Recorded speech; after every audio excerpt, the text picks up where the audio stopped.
जी अस्सलाम वालेकुम। C-FAB 6 आज के लेक्चर का आगाज करते हैं। Lecture number 11।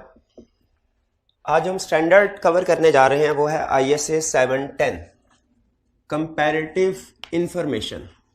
लेकिन आज के स्टैंडर्ड की तरफ चलने से पहले प्रीवियस लेक्चर में से कोई क्वेश्चन पूछना चाहते हो पूछ लीजिए। प्रीवियस लेक्चर में हमने ISA 510 कवर किया था।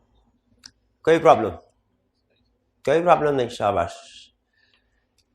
चलें अब चलते हैं 510 की तरफ। एक चीज ध्यान में रखिएगा, 3 स्टैंडर्ड है। जब कभी आपने प्रिपरेशन करनी है, तीनों का ग्रुप इकट्ठा प्रिपेयर करना है। एक ISA 560, एक है ISA 510 और एक है ISA 710। 560 क्यों रेलिवेंट है ये भी आज के लेक्चर में मैं आपके साथ डिस्कस करूंगा। उसमें एक सिचुएशन ऐसी है जो कि 710 में डिस्कस हुई है और वो 560 में भी डिस्कस हुई है। 510 और 710 इन दोनों में क्या रिलेशनशिप है भला? 510 हमें यह बताता है कि हमने इस साल अगर हमारा इनिशियल ऑडिट है तो हमने ओपनिंग बैलेंसेस को कैसे वेरीफाई करना है, ओपनिंग बैलेंसेस के हवाले से हमारी क्या रिस्पॉन्सिबिलिटी है। 510 क्या बताता है? इसी साल जिसके हम ऑडिटर अपॉइंट हुए हैं, इनिशियल ऑडिट है, इसके ओपनिंग बैलेंसेस के हवाले से हमारी क्या रिस्पॉन्सिबिलिटी है। 710 क्या बताता है कि जो कोरिस्पॉन्ड कंपैरेटिव इंफॉर्मेशन है, जो कंपैरेटिव इंफॉर्मेशन है, उसके हवाले से हमारी क्या रिस्पॉन्सिबिलिटी है। कंपैरेटिव इंफॉर्मेशन किसे कहते हैं? इस साल के फिगर्स के साथ जो पिछले साल की फिगर्स, पिछले साल की इंफॉर्मेशन प्रेजेंट की जाती है, उसे कहते हैं कंपैरेटिव इंफॉर्मेशन। और जनरल रूल क्या है हमारा पाकिस्तान में कि एज ऑडिटर हमने इस साल की फिगर्स को तो वेरीफाई करना है, लेकिन जो कंपैरेटिव इंफॉर्मेशन है उसकी वेरिफिकेशन हमारी रिस्पॉन्सिबिलिटी नहीं। तो यही में बड़ा क्वेश्चन मार्क राइज होता है कि अगर देखें मैनेजमेंट ने तो IS 1 के मुताबिक, रूल के मुताबिक कंपैरेटिव इंफॉर्मेशन प्रेजेंट करनी ही करनी है, लेकिन एज ऑडिटर ऑडिटिंग स्टैंडर्ड क्या कहते हैं? हमारी रिस्पॉन्सिबिलिटी इस साल की फाइनेंशियल फिगर्स को वेरीफाई करना है, कंपैरेटिव इंफॉर्मेशन की वेरिफिकेशन हमारी रिस्पॉन्सिबिलिटी नहीं। तो यहां पे क्वेश्चन ये अराइज होता है, अगर कंपैरेटिव इंफॉर्मेशन हमारी रिस्पॉन्सिबिलिटी नहीं तो फिर 710 हमें बताता क्या ये स्टैंडर्ड? ठीक है, ये 710 का तरीकाकार और 720 का रूल एक जैसा है। दोनों ये कहते हैं, 710 डिस्कस करता है कंपैरेटिव इंफॉर्मेशन को और 720 डिस्कस करता है अदर इंफॉर्मेशन को। दोनों में जो दोनों का पॉइंट ऑफ व्यू है वो ये कि कंपैरेटिव इंफॉर्मेशन या अदर इंफॉर्मेशन यानी डायरेक्टर रिपोर्ट वगैरह वेरीफाई करना ऑडिटर की रिस्पॉन्सिबिलिटी नहीं। लेकिन अगर ऑडिटर को अपना रूटीन का ऑडिट करते हुए, इनमें कोई प्रॉब्लम नजर आती है तो उसको रिपोर्ट करना फिर ऑडिटर की जिम्मेदारी बन जाता है। यानी कंपैरेटिव इंफॉर्मेशन 710 के मुताबिक वेरीफाई करना हमारी जिम्मेदारी नहीं। जनरल रूल है, जनरल रूल बता रहा हूं, अभी कहानी आगे चलेगी तो इसमें ट्विस्ट आएगा। जनरल रूल बता रहा हूं, हमारी रिस्पॉन्सिबिलिटी नहीं है। लेकिन अगर इसमें कोई गड़बड़ नजर आए तो हमने आंखें बंद नहीं करनी, उस वक्त उस गड़बड़ को रिपोर्ट करना हमारी जिम्मेदारी बन जाती। तो याद रखें 510 में हमने 2 चीजें सीखी थी। एक, ओपनिंग बैलेंसेस को वेरीफाई कैसे करना है, और दूसरा, इस वेरिफिकेशन के नतीजे में अगर हमें एविडेंस मिलता है या नहीं मिलता, या मिस स्टेटमेंट आती है या नहीं आती, उसका हमारी रिपोर्ट पे क्या इफेक्ट होगा, यह भी सीखा था। 710 में हम ये नहीं सीखेंगे कि कंपैरेटिव इंफॉर्मेशन को वेरीफाई कैसे करना है, नहीं सीखेंगे। क्यों नहीं सीखेंगे? क्योंकि हमारी रिस्पॉन्सिबिलिटी ही नहीं है। फिर सीखेंगे क्या? अगर इस साल का ऑडिट करते हुए पिछले साल की कंपैरेटिव इंफॉर्मेशन में कोई गड़बड़ आ जाती है, उसको रिपोर्ट कैसे करना है। 710 में कोई सब्सटेंटिव प्रोसीजर्स नहीं होंगे, सिर्फ और सिर्फ क्या होगा, रिपोर्टिंग इम्प्लीकेशन। और ये अटेंटिव होके सुनिएगा, ये थोड़ा ट्रिकी स्टैंडर्ड है, ट्रिकी स्टैंडर्ड। तरतीब से चलेंगे, सुकून से चलेंगे, रुक रुक के मैं आपसे पूछता रहूंगा, आपने मुझे ओके करते रहना है। पहले मुझे ये बताइए, 510 और 710 का रिलेशनशिप समझ आ गया? 510 के मुताबिक 2 बड़ी जिम्मेदारियां, प्रोसीजर भी परफॉर्म करना, रिपोर्टिंग इम्प्लीकेशन भी। 710 के मुताबिक सिर्फ एक रिस्पॉन्सिबिलिटी, प्रोसीजर परफॉर्म कोई नहीं करना, सिर्फ रिपोर्टिंग रिस्पॉन्सिबिलिटी है। क्लियर? अच्छा, 710 का जो टाइटल है ना वो है कंपैरेटिव इंफॉर्मेशन। पहले मैं आपको इसकी डिटेल टेक्निकल साइड पे बाद में चलेंगे, पहले हम कुछ कंसेप्ट्स क्लियर कर लें। ये क्या कहता है? Comparative information. कंपैरेटिव इंफॉर्मेशन किसे कहते हैं? पिछले साल की इंफॉर्मेशन जब वो इस साल की इंफॉर्मेशन के साथ प्रेजेंट की जाए, इसे कहते हैं कंपैरेटिव इंफॉर्मेशन। कंपैरेटिव इंफॉर्मेशन किसे कहते हैं?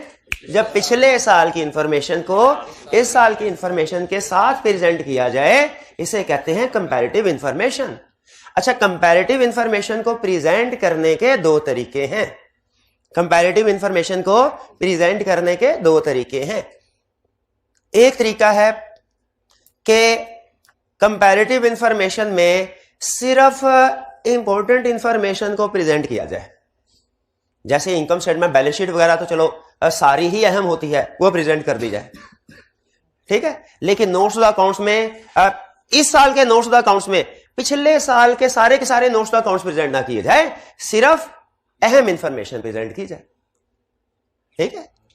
तो एक ऑप्शन तो ये है, एक तरीकाकार कंपैरेटिव इंफॉर्मेशन को के लिमिटेड अमाउंट्स और डिस्क्लोजर, ठीक है। जैसे अगर फिक्स एसेट्स हैं तो इस साल बैलेंस शीट में पिछले साल के फिक्स एसेट का टोटल भी प्रेजेंट किया जाए, लेकिन इस साल जो फिक्स एसेट शेड्यूल है उसके साथ पिछले साल का फिक्स एसेट शेड्यूल प्रेजेंट ना किया जाए, क्योंकि वो इतना अहम नहीं है, ठीक है। एक अप्रोच ये है।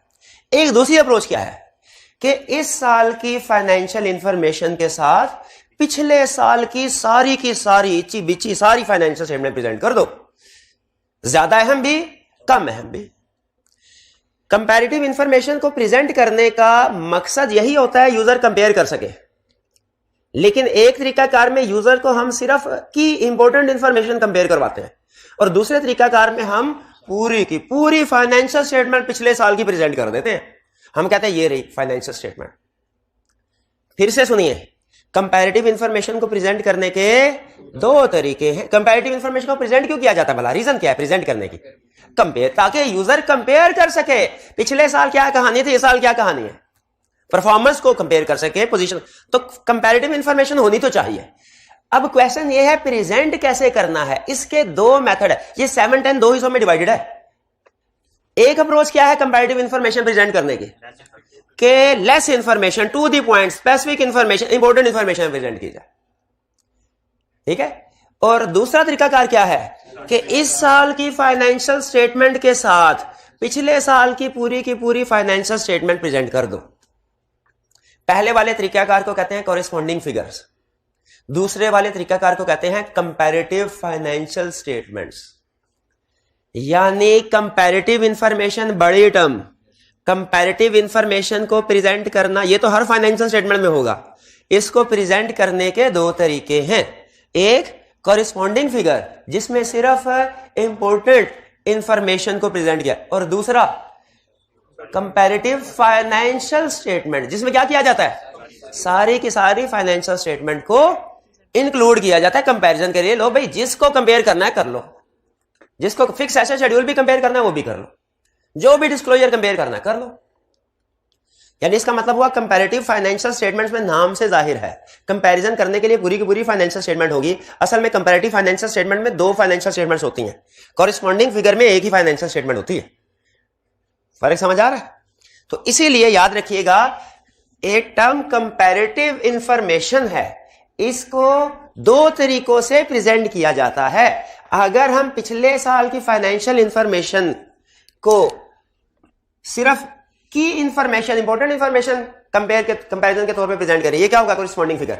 और पूरे के पूरी फाइनेंशियल स्टेटमेंट अगर comparative financial statement, comparative financial statement यूं होता है कि पेज नंबर 10 से लेके 30 तक 2022 की फाइनेंशियल स्टेटमेंट है, और ऑन 31 से लेके 50 तक 2021 की फाइनेंशियल स्टेटमेंट्स है।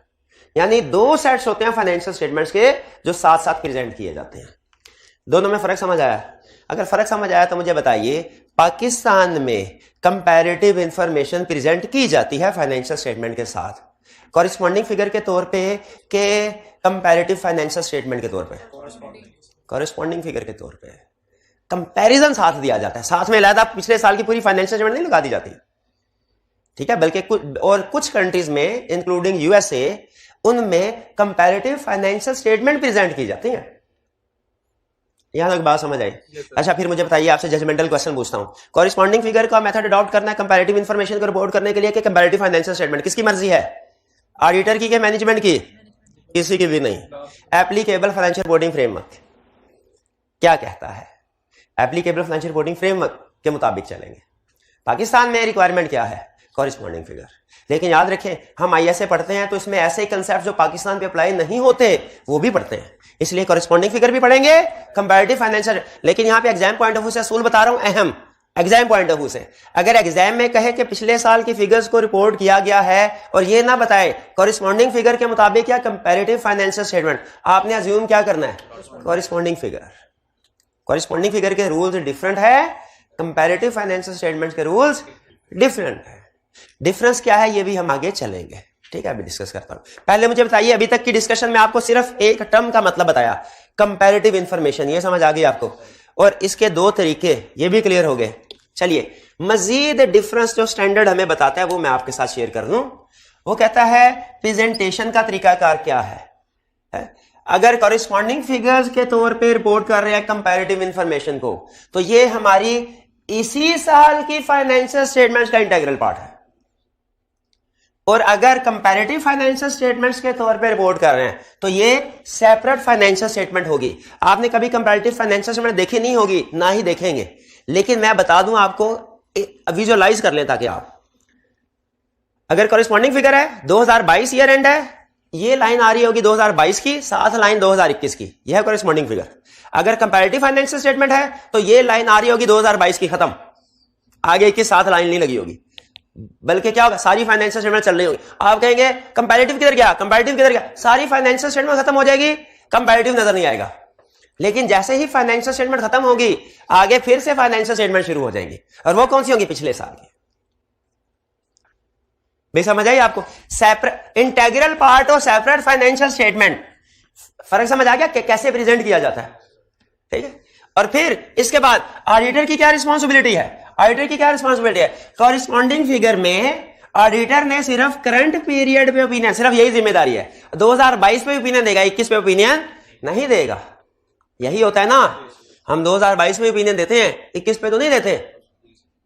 21 की वेरिफिकेशन हमारी जिम्मेदारी, बल्कि अगर चेंज ऑफ ऑडिटर हो ना, इनिशियल ऑडिट, हमने पिछले स्टैंडर्ड में पढ़ा था, कहीं 506 में भी शायद पढ़ा था और 510 में भी मेरा ख्याल है पढ़ा था कि अगर चेंज ऑफ ऑडिटर हो तो हम अदर मैटर पैराग्राफ इंक्लूड करते हैं इनिशियल ऑडिट के केस में, जिसमें हम बताते हैं पिछले साल का ऑडिट किसी और ने किया था। और किस लिए बताते? इसलिए बताते हैं कि हमारी जिम्मेदारी कोई नहीं। भी समझ आ रही बात की? तो ये कॉरिस्पॉन्डिंग फिगर में ओपिनियन सिर्फ करंट पीरियड पे होता है, और कंपैरेटिव फाइनेंशियल स्टेटमेंट्स में ऑडिटर इस साल 2022 पे भी ओपिनियन देगा और 2021 पे भी ओपिनियन देगा। हो गए ना हैरान? हो गए ना हैरान? और थोड़े थोड़े परेशान क्योंकि डबल काम नहीं होता। कैसे? अब आप कहें सर कैसे नहीं होता? इधर एक ओपिनियन दे रहा है, इधर दो ओपिनियन दे रहा है, इधर डबल काम तो हो गया कि पिछले इस साल का भी ऑडिट करना है, पिछले साल का भी ऑडिट करना है। लेकिन डबल काम क्यों नहीं? उससे पहले मैं आपसे ये पूछता हूं जजमेंटल क्वेश्चन। आप अगर रेगुलेटर हो, बताइए, आप बल्कि आपसे वैसे पूछता हूं, आपको कौन सा तरीकाकार बेहतर लगता है कंपैरेटिव इंफॉर्मेशन प्रेजेंट करने का? कॉरिस्पॉन्डिंग फिगर या कंपैरेटिव फाइनेंशियल? कितनों को लग रहा है कॉरिस्पॉन्डिंग फिगर? हाँ, हाथ उठाएं जरा। कितनों को कंपैरेटिव फाइनेंशियल? इट डिपेंड्स कि आप ऑडिटर बन के सोच रहे हैं कि यूजर बन के। आप सारे ऑडिटर बन के सोच रहे थे, इसीलिए आपने कहा कॉरिस्पॉन्डिंग फिगर, ताकि पिछले साल की फाइनेंशियल स्टेटमेंट्स को वेरीफाई ना करना पड़े, लिमिटेड डिस्क्लोजर हो थोड़े थोड़े। अगर यूजर के पॉइंट ऑफ व्यू से देखे, यूजर के लिए यह ज्यादा बेहतर है। क्यों? उसे उसमें कंप्लीट इंफॉर्मेशन मिल जाती है, वरना उसे लैदा से पिछले साल की फाइनेंशियल स्टेटमेंट ढूंढनी पड़ेगी, उनको मिलाना पड़ेगा साथ साथ। ठीक, बहरहाल ये हमारी मर्जी है ही नहीं। मैंने तो जजमेंटल क्वेश्चन पूछा आपसे कि ये हमारी मर्जी है। यूजर बन के सोचे तो लगता है बजाय कंपैरेटिव फाइनेंशियल स्टेटमेंट्स बेहतर है, और ऑडिटर बन के सोचे तो क्योंकि इसमें जिम्मेदारी कम है, एक ठीक है, मैं कोई इतराज ही नहीं। मैंने कहा जजमेंट है ना, जजमेंट वेरी कर सकते, कोई इतराज ही नहीं मुझे। लेकिन मैं आपको यह भी बताना चाहता हूं कि इसमें भी ओपिनियन देते हैं बोथ पीरियड पे। इसका यह मतलब नहीं है काम डबल हो जाता है। भाई 2 सालों पे ओपिनियन देने का मतलब यह कि काम डबल हो जाता है, ये कहां लिखा है? हो सकता है पिछले साल का ऑडिट भी हमने किया हो, इस साल का ऑडिट भी हमने किया हो। अगर 21 का ऑडिट भी हमने किया है तो 21 के ऑडिट में भी 2 फाइनेंशियल स्टेटमेंट्स होंगी, 21 की और 20 की, उन पे ओपिनियन दे दिया। 22 पे आ गए हैं कंपैरेटिव फाइनेंशियल स्टेटमेंट में, तो 22 की फाइनेंशियल स्टेटमेंट में 22 की भी होंगी, 21 की भी। बताइए ओपिनियन किस पे देना है? कंपैरेटिव फाइनेंशियल स्टेटमेंट के रूल के मुताबिक ओपिनियन किस पे देना है? दोनों पे। लेकिन क्या 21 पे दोबारा काम करने की जरूरत है? क्यों नहीं जरूरत? पहले ही किया हुआ है, सारा एविडेंस तो हमारे पास है, सारा एविडेंस तो हमारे पास है। हाँ, अगला यही क्वेश्चन एक्सपेक्ट कर रहा था, शाबाश। अगर पिछले साल गार्ड किसी और ने किया है तो भी हमारे पास तरीका है, बगैर काम की एविडेंस ले सकते हैं। क्या? उससे वर्किंग पेपर मंगवा लें। 510 में प्रोसीजर में एक ऑप्शन ये भी थी, अगर आपको याद हो, स्टैंडर्ड कहता था ना पिछले साल का डेटा तो मंगवा ले, मिल जाएगा।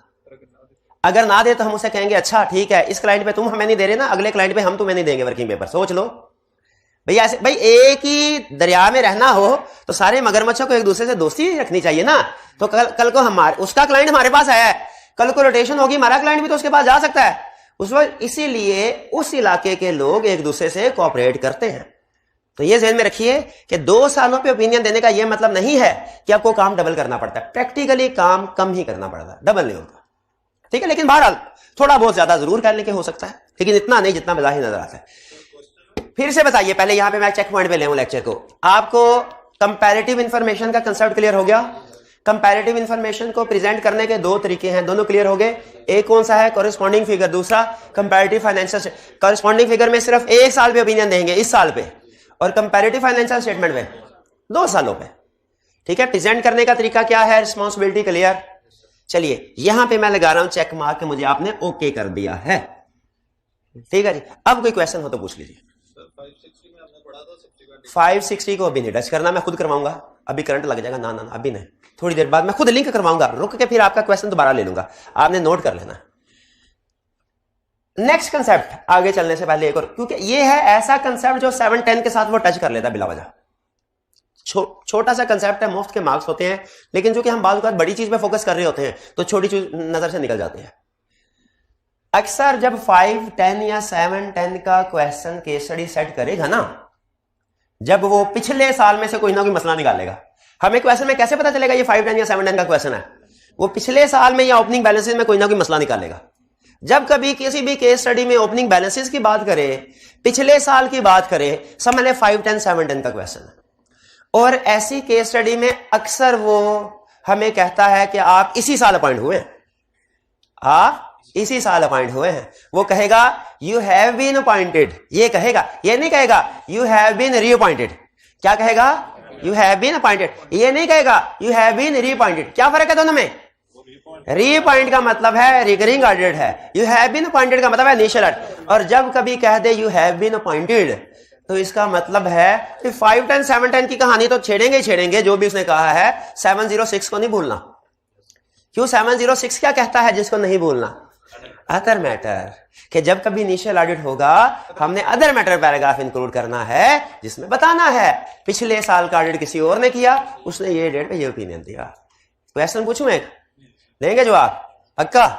मुझे बताइए, इनिशियल ऑडिट के केस में अदर मैटर पैराग्राफ इंक्लूड करेंगे, रिपोर्ट में अदर मैटर आएगा। कॉरेस्पॉन्डिंग फिगर के केस में के कंपैरेटिव फाइनेंशियल स्टेटमेंट के केस में के दोनों में?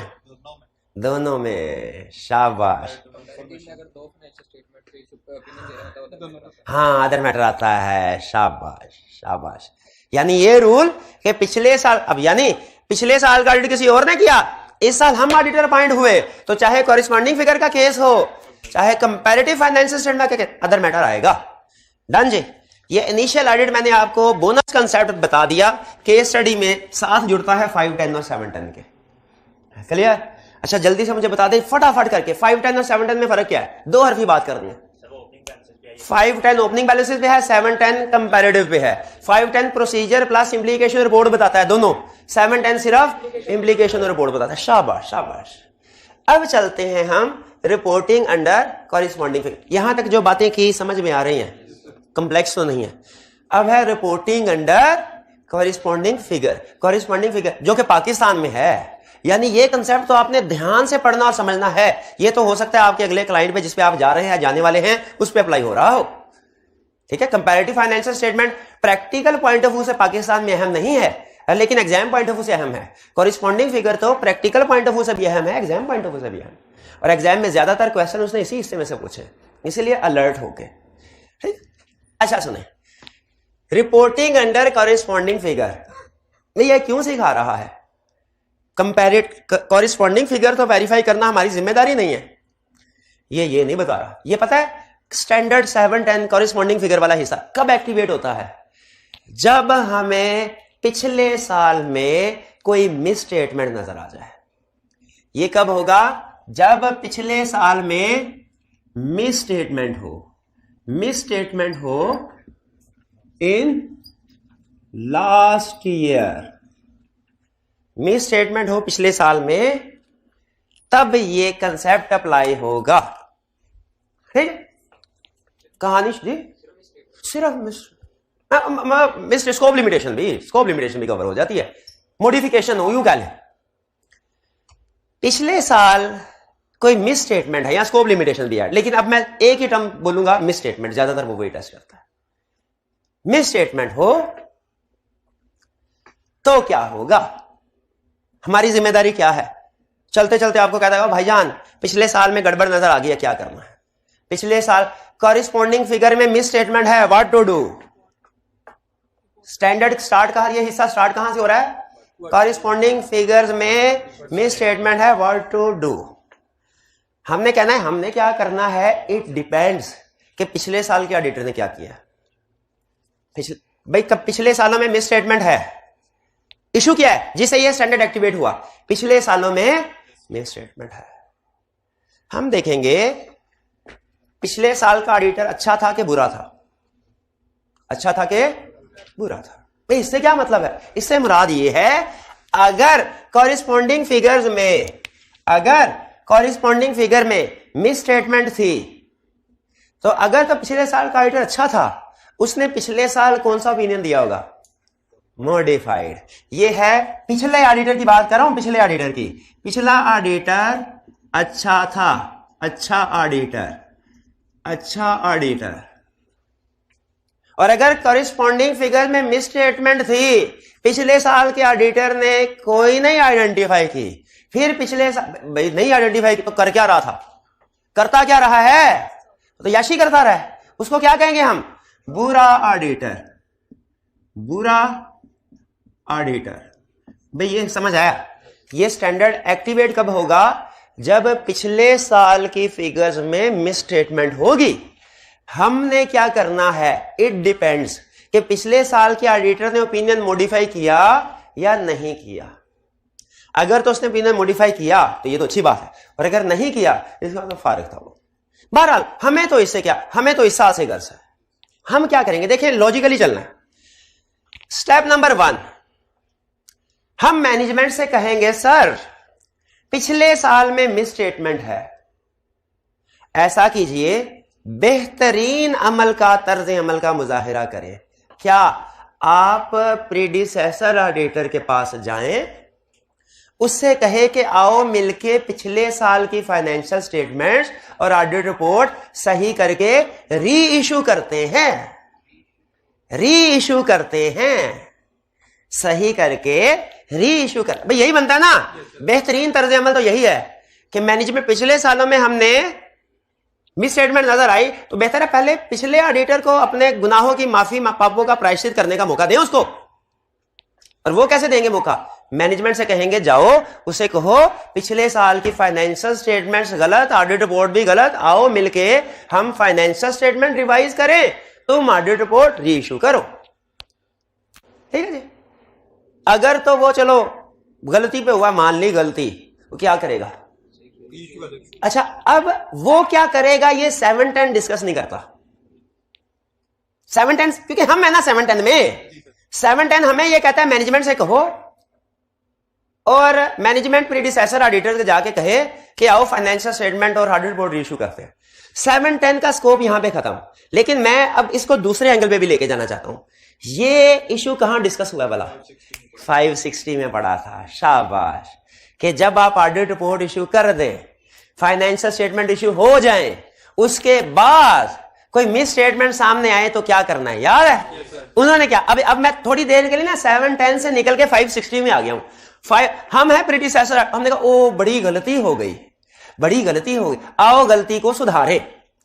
मैनेजमेंट फाइनेंशियल स्टेटमेंट को रिवाइज करेगी, हम प्रीडिसेसर ऑडिटर के तौर पे रिवाइज रिपोर्ट देंगे, उस पे ऑडिट रिपोर्ट डेट चेंज करेंगे, सब्सिक्वेंट इवेंट के प्रोसीजर अपडेट करेंगे और रिपोर्ट इशू कर देंगे। लेकिन एक चीज रह गई, लेकिन क्या टाइम को भी देखेंगे और ना डुअल, वो मैंने बात कर दी सब्सिक्वेंट इवेंट की। लेकिन अगले फाइनेंशियल स्टेटमेंट एक चीज रह गई, आने वाली है कि नहीं, ये भी नहीं। आने वाली होती तो हम रिवीजन की बात ही ना करता मैं।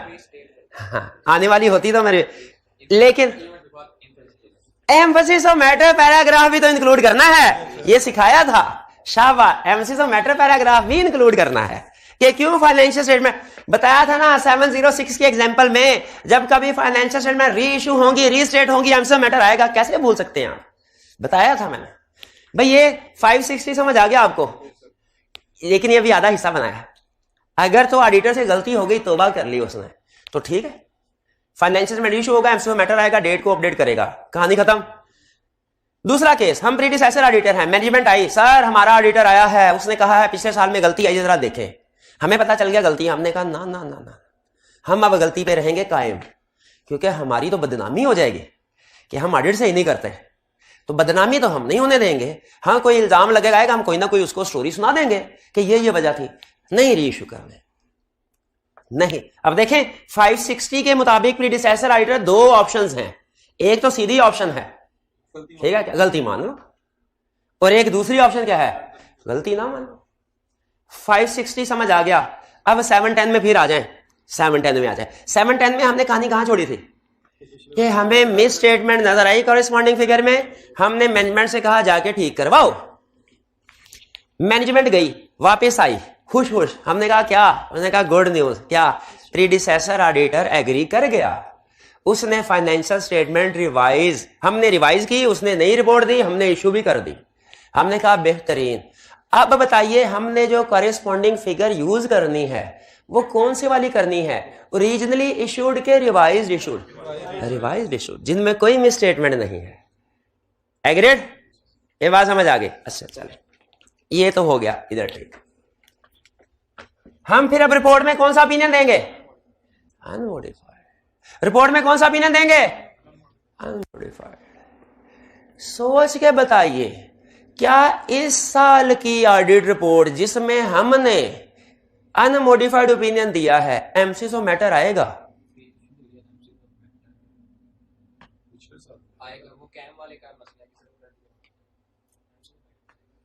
एमसीस ऑफ मैटर आएगा, किस वजह से आएगा, री इशूड इस साल की थोड़ी हुई है, वो तो पिछले साल की हुई थी, और उन पे emphasis of matter predecessor auditor दे चुका है।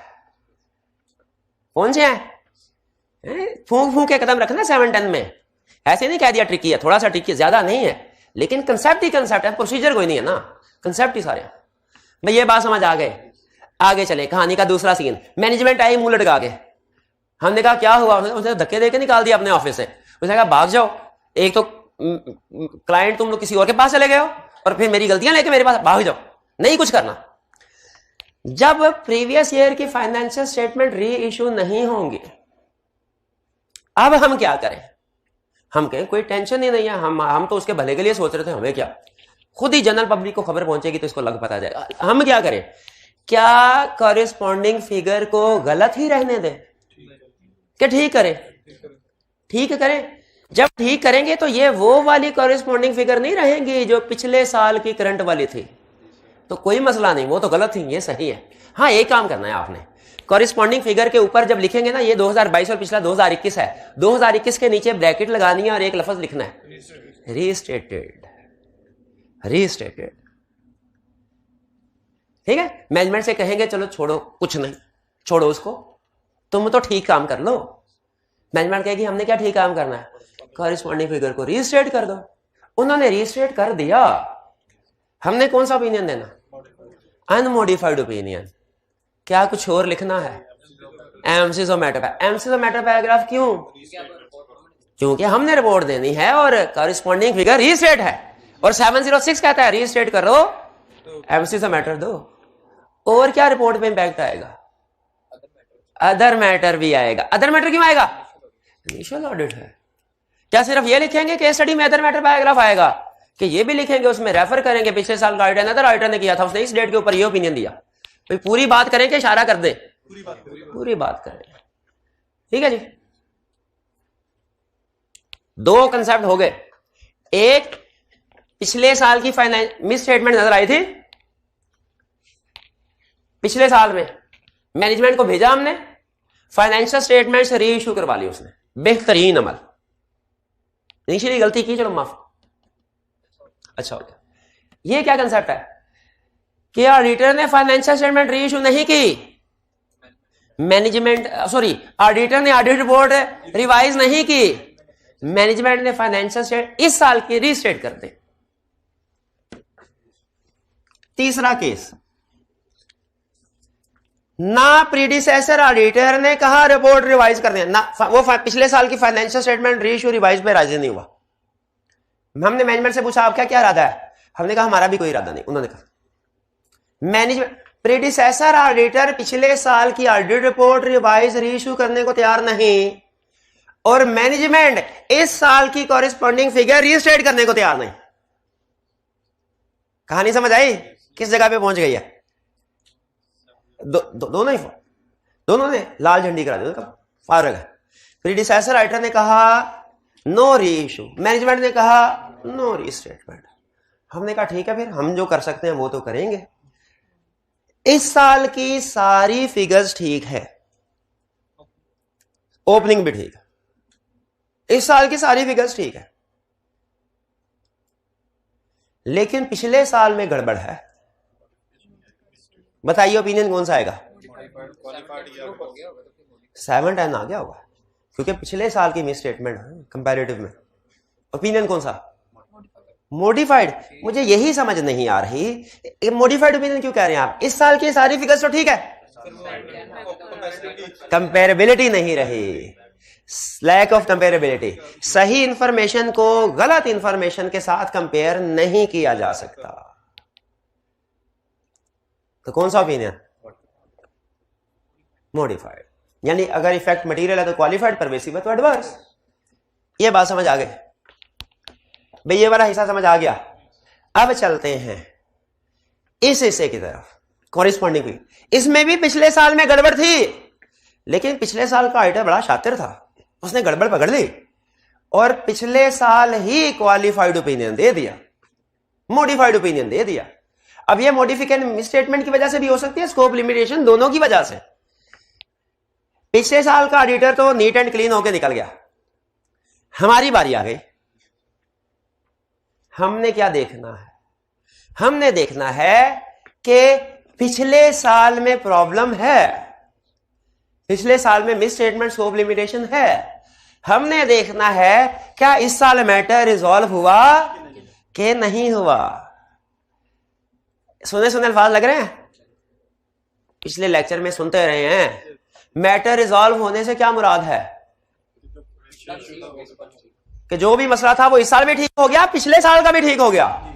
अगर पिछले साल में कोई स्कोप लिमिटेशन थी तो उसका भी एविडेंस, पिछले साल का भी एविडेंस मिल गया, इसका भी मिल गया। अगर पिछले साल मिस स्टेटमेंट थी तो पिछले साल की भी करेक्ट हो गई, इस साल की। रिजॉल्व होने का मतलब ये है। तो अगर मैटर रिजॉल्व हो गया, हमने कौन सा ओपिनियन देना है? अगर मैटर रिजॉल्व हो गया, अगर मैटर हो गया, हमने कौन सा ओपिनियन देना है? जैसे अगर स्कोप लिमिटेशन थी, स्कोप लिमिटेशन थी, पिछले साल का ओपनिंग बैलेंस का एविडेंस नहीं मिला प्रीडिसेसर ऑडिटर को, उसने इसके ऊपर क्वालिफाइड ओपिनियन दे दिया। इस साल हमें इस साल का भी एविडेंस मिल गया, पिछले साल का भी मिल गया, अनमोडिफाइड ओपिनियन देंगे। क्लियर? क्योंकि मैटर रिजॉल्व हो गया। अगर कोई पिछले साल में मिस स्टेटमेंट थी, क्लाइंट ने पिछले साल इन्वेंट्री को लोअर ऑफ कॉस्ट एनआरवी पे रिकॉर्ड नहीं किया था, प्रीडिसेसर ऑडिटर ने क्वालिफाइड ओपिनियन दिया। इस साल क्लाइंट ने इस साल की इन्वेंट्री को भी ठीक रिकॉर्ड किया, पिछले साल कंपेयर वो भी ठीक कर लिया। तो ओपिनियन कौन सा? अनमोडिफाइड। Matter resolve. यहां तक क्लियर है? और अगर मैटर रिजॉल्व नहीं होता, अब इसमें आके दो पॉसिबिलिटीज है कि रेलिवेंट टू करंट ईयर है कि not relevant to current year है। इसमें आपको दो एग्जांपल दी थी, एक स्कोप लिमिटेशन की एग्जांपल थी, एक मिस स्टेटमेंट की एग्जांपल थी, याद है? अच्छा, यहां से आप आगे लेके चलेंगे मुझे, मैं नहीं जाऊंगा। पिछले साल के ओपनिंग बैलेंसेस में स्कोप लिमिटेशन थी, पिछला साल के ऑडिटर ने क्वालिफाइड ओपिनियन दिया, इस साल हम आए, ठीक है, पिछले साल की क्लोजिंग ठीक था, तो उसका मतलब इस साल का ओपनिंग भी ठीक, इस साल का क्लोजिंग भी ठीक। क्या ये मैटर रिजॉल्व हो गया कि नहीं हुआ? अनरिजॉल्व है। अनरिजॉल्व क्यों? क्योंकि पिछले साल के ओपनिंग स्टॉक में अभी भी मसला, स्कोप लिमिटेशन उधर पड़ी हुई है, तो मैटर अनरिजॉल्व है, मैटर, लेकिन रेलिवेंट फॉर करंट ईयर के not relevant, not relevant for current year, यानी इसका इफेक्ट पिछले साल ही है। तो ओपिनियन इस सूरत में भी आएगा, क्वालिफाइड ही होगा, लेकिन बेसिस फॉर क्वालिफाइड ओपिनियन में सिर्फ कहेंगे एक साल का मसला है, किसका? पिछले साल। अरे कहानी को आगे लेके चलते हैं, अब सिचुएशन ना ध्यान से। हाँ, पिछले साल मैनेजमेंट ने डेप्रिसिएशन का रेट गलत लगाया, पिछले साल के ऑडिटर ने क्वालिफाइड ओपिनियन एक्सप्रेस किया, इस साल मैनेजमेंट ने फिर रेट गलत लगाया, हमने क्या करना है? अब बताइए, मैटर रिजॉल्व के unresolved? Unresolved. Relevant for current year के not relevant? Relevant for current year. इसको तसल्ली से जवाब देना है, बस ये जवाब दे दिया ना, स्टैंडर्ड सारा निकल गया, समझ लें। Matter unresolved, relevant for current year, corresponding figure है, मुझे सिर्फ एक चीज का जवाब दे दे, ओपिनियन हम एक देंगे कि दो? एक ही देंगे, क्योंकि कॉरेस्पॉन्डिंग फिगर में ओपिनियन एक ही जाता है, लेकिन बेसिस फॉर क्वालिफाइड ओपिनियन में दोनों सालों का रेफरेंस देंगे, क्योंकि दोनों साल गलत हैं। नहीं बात समझ आए? आगे बात पक्का? चलिए, ये था कॉरेस्पॉन्डिंग फिगर कि मॉडिफाइड ओपिनियन, मॉडिफाइड ओपिनियन, इसमें तो मैटर रिजॉल्व हो गया ना, अनमॉडिफाइड ओपिनियन, इसमें मैटर रिजॉल्व नहीं। जब मैटर रिजॉल्व नहीं होगा ना, तो ये तो कंफर्म है कि ओपिनियन मॉडिफाइड होगा। अब हमने सिर्फ ये डिसाइड करना है कि बेसिस फॉर मॉडिफाइड ओपिनियन में एक पीरियड को रेफर करेंगे दोनों को, ये डिपेंड करता है। अगर matter relevant to current period है तो दोनों को करेंगे, अगर मैटर नॉट रेलिवेंट है, ठीक है, यानी दो कंसेप्ट है, एक है मैटर रिजॉल्व्ड और अनरिजॉल्व्ड। रिजॉल्व्ड और अनरिजॉल्व्ड का ताल्लुक टाइप ऑफ ओपिनियन से है, और एक है रेलिवेंट और नॉट रेलिवेंट, इसका ताल्लुक बेसिस से है। क्लियर? चलिए जी, ये तो हो गया हमारा reporting under corresponding figure. Check point लगा दूं? एक दफा इसको 2 मिनट का टाइम है आपके पास, देखना चाहें तो देख लीजिए, ताकि घर जाके कोई प्रॉब्लम ना हो।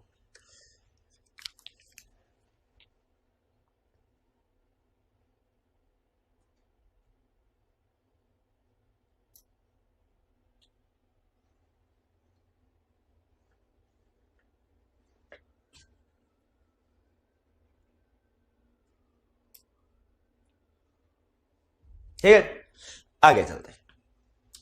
अब reporting under comparative financial statements. Comparative financial statement का मतलब क्या है? एक नहीं, दो फाइनेंशियल स्टेटमेंट्स। तो मतलब फाइनेंशियल स्टेटमेंट्स दो, तो ओपिनियन भी दो, ओपिनियन भी दो, क्योंकि फाइनेंशियल स्टेटमेंट जो दो हैं, ओपिनियन भी दो। ऑडिटर करंट पीरियड की फाइनेंशियल स्टेटमेंट पे ओपिनियन दे रहा होगा, पिछले साल पे भी। अब इसमें फर्ज कीजिए कि पिछले साल में हमें कोई गड़बड़ नजर नहीं आती, पहली सिचुएशन तो सीधी सीधी, 2021 में भी अनमोडिफाइड ओपिनियन और 2022 में भी। अच्छा, आप जरा गौर से सुनिए, 2021 में 2021 की फाइनेंशियल स्टेटमेंट्स में ओपिनियन दिया अनमोडिफाइड, और 20 पे ओपिनियन दिया अनमोडिफाइड। पहले मैं आइडियल सिचुएशन डिस्कस कर रहा हूं। फिर 2022 में आए, 2022 में 2022 की फाइनेंशियल स्टेटमेंट्स ठीक है, अनमोडिफाइड, और 2021 को दोबारा चेक किया, कोई प्रॉब्लम नजर नहीं आई, इस पे भी अनमोडिफाइड ओपिनियन। ये तो है आइडियल सिचुएशन। इस पे अनमोडिफाइड। फर्क सिर्फ ये होगा, रिपोर्ट में आपने ओपिनियन पैराग्राफ में 2 ओपिनियन देने। अच्छा, 2 ओपिनियन का मतलब ये नहीं होता कि 2 ओपिनियन पैराग्राफ आएंगे। ये हम पहले भी शायद कई ड्राफ्टिंग एग्जांपल्स किए हैं, उसमें पढ़ चुके हैं। किसी सिचुएशन में अगर 2 एमसीक्यू मैटर आ रहे हो ना, तो हम एक ही हेडिंग देके पहले एक निपटा दो, फिर दूसरा, दोनों साथ साथ भी कर सकते हैं। पैराग्राफ एक ही आता होता है। तो 2 ओपिनियन का मतलब ये ना समझिएगा कि 2 ओपिनियन पैराग्राफ होंगे, वो एक ही होगा, एक ही में दोनों निपटा देगा। क्या financial statement for the year 2021 and 2022, 2021 and ये 2 ओपिनियन हो गए, give true and fair view. ठीक, अब आते हैं प्रॉब्लमेटिक सिचुएशन के पिछले साल 2021 में 2021 की फाइनेंशियल स्टेटमेंट्स पे अनमोडिफाइड ओपिनियन दिया था पिछले ऑडिटर ने। ये 2022 है जिस साल में। 2022 में हमें पता चला 2021 की फाइनेंशियल स्टेटमेंट में कोई गड़बड़ है, कोई गड़बड़ है। अब क्या करेंगे? वही जो इधर किया था, मैनेजमेंट को भगाएंगे। किधर भगाएंगे कि सर ये ऑडिटर आया है, इसने 2021 की फाइनेंशियल स्टेटमेंट को भी चेक करना था। करते करते करते करते करते करते ये इस मकाम पे पहुंचा कि आपकी गलती नजर आ गई इसको। अब प्रेडिसेसर ऑडिटर क्या करेगा? या तो री इशू रिवाइज करेगा या नहीं करेगा। पहले क्या डिस्कस करें? रिवाइज करेगा। कहेगा ठीक है सर मैं रिवाइज करता हूं, मैं रिवाइज करता हूं। उसने रिवाइज कर ली। यहां पे रुक के मुझे एक चीज बताइए, उसने कौन से साल की फाइनेंशियल स्टेटमेंट पे रिपोर्ट मैनेजमेंट के साथ मिलके रिवाइज री इशू करनी है? 2021। और हम आए हैं किस लिए? 2022 और 2021 दोनों के लिए। उसने 2021 की इशू करनी है, हम 2022 2021 दोनों के लिए हैं। हम लाहौर से जा रहे हैं मरी, ठीक है, और प्रीडिसेसर ऑडिटर कहने लगा कि मैंने भी जाना है मरी। तो बताइए क्या बेहतर है, हम अलग गाड़ी पे वो अलग गाड़ी पे जाए कि हम ड्राइविंग सीट पे बैठे हैं, पिछली सीट पे वो बैठ जाए? भाई ऐसी है, इसमें कोई गड़बड़ तो नहीं है। ठीक है, हम कहेंगे ठीक, हम कहेंगे भाईजान आपने भी तो 2021 की फाइनेंशियल स्टेटमेंट का रिवाइज रीइश्यू करना है, हमने भी करना है। आओ इसी साल में तुम भी फिट हो जाओ। इस सूरत हाल में अगर प्रीडिसेसर ऑडिटर 2021 की फाइनेंशियल स्टेटमेंट को रिवाइज रीइश्यू करवा एग्री हो जाता है मैनेजमेंट के साथ, करना तो काम मैनेजमेंट उसे चेक करके रिपोर्ट दे।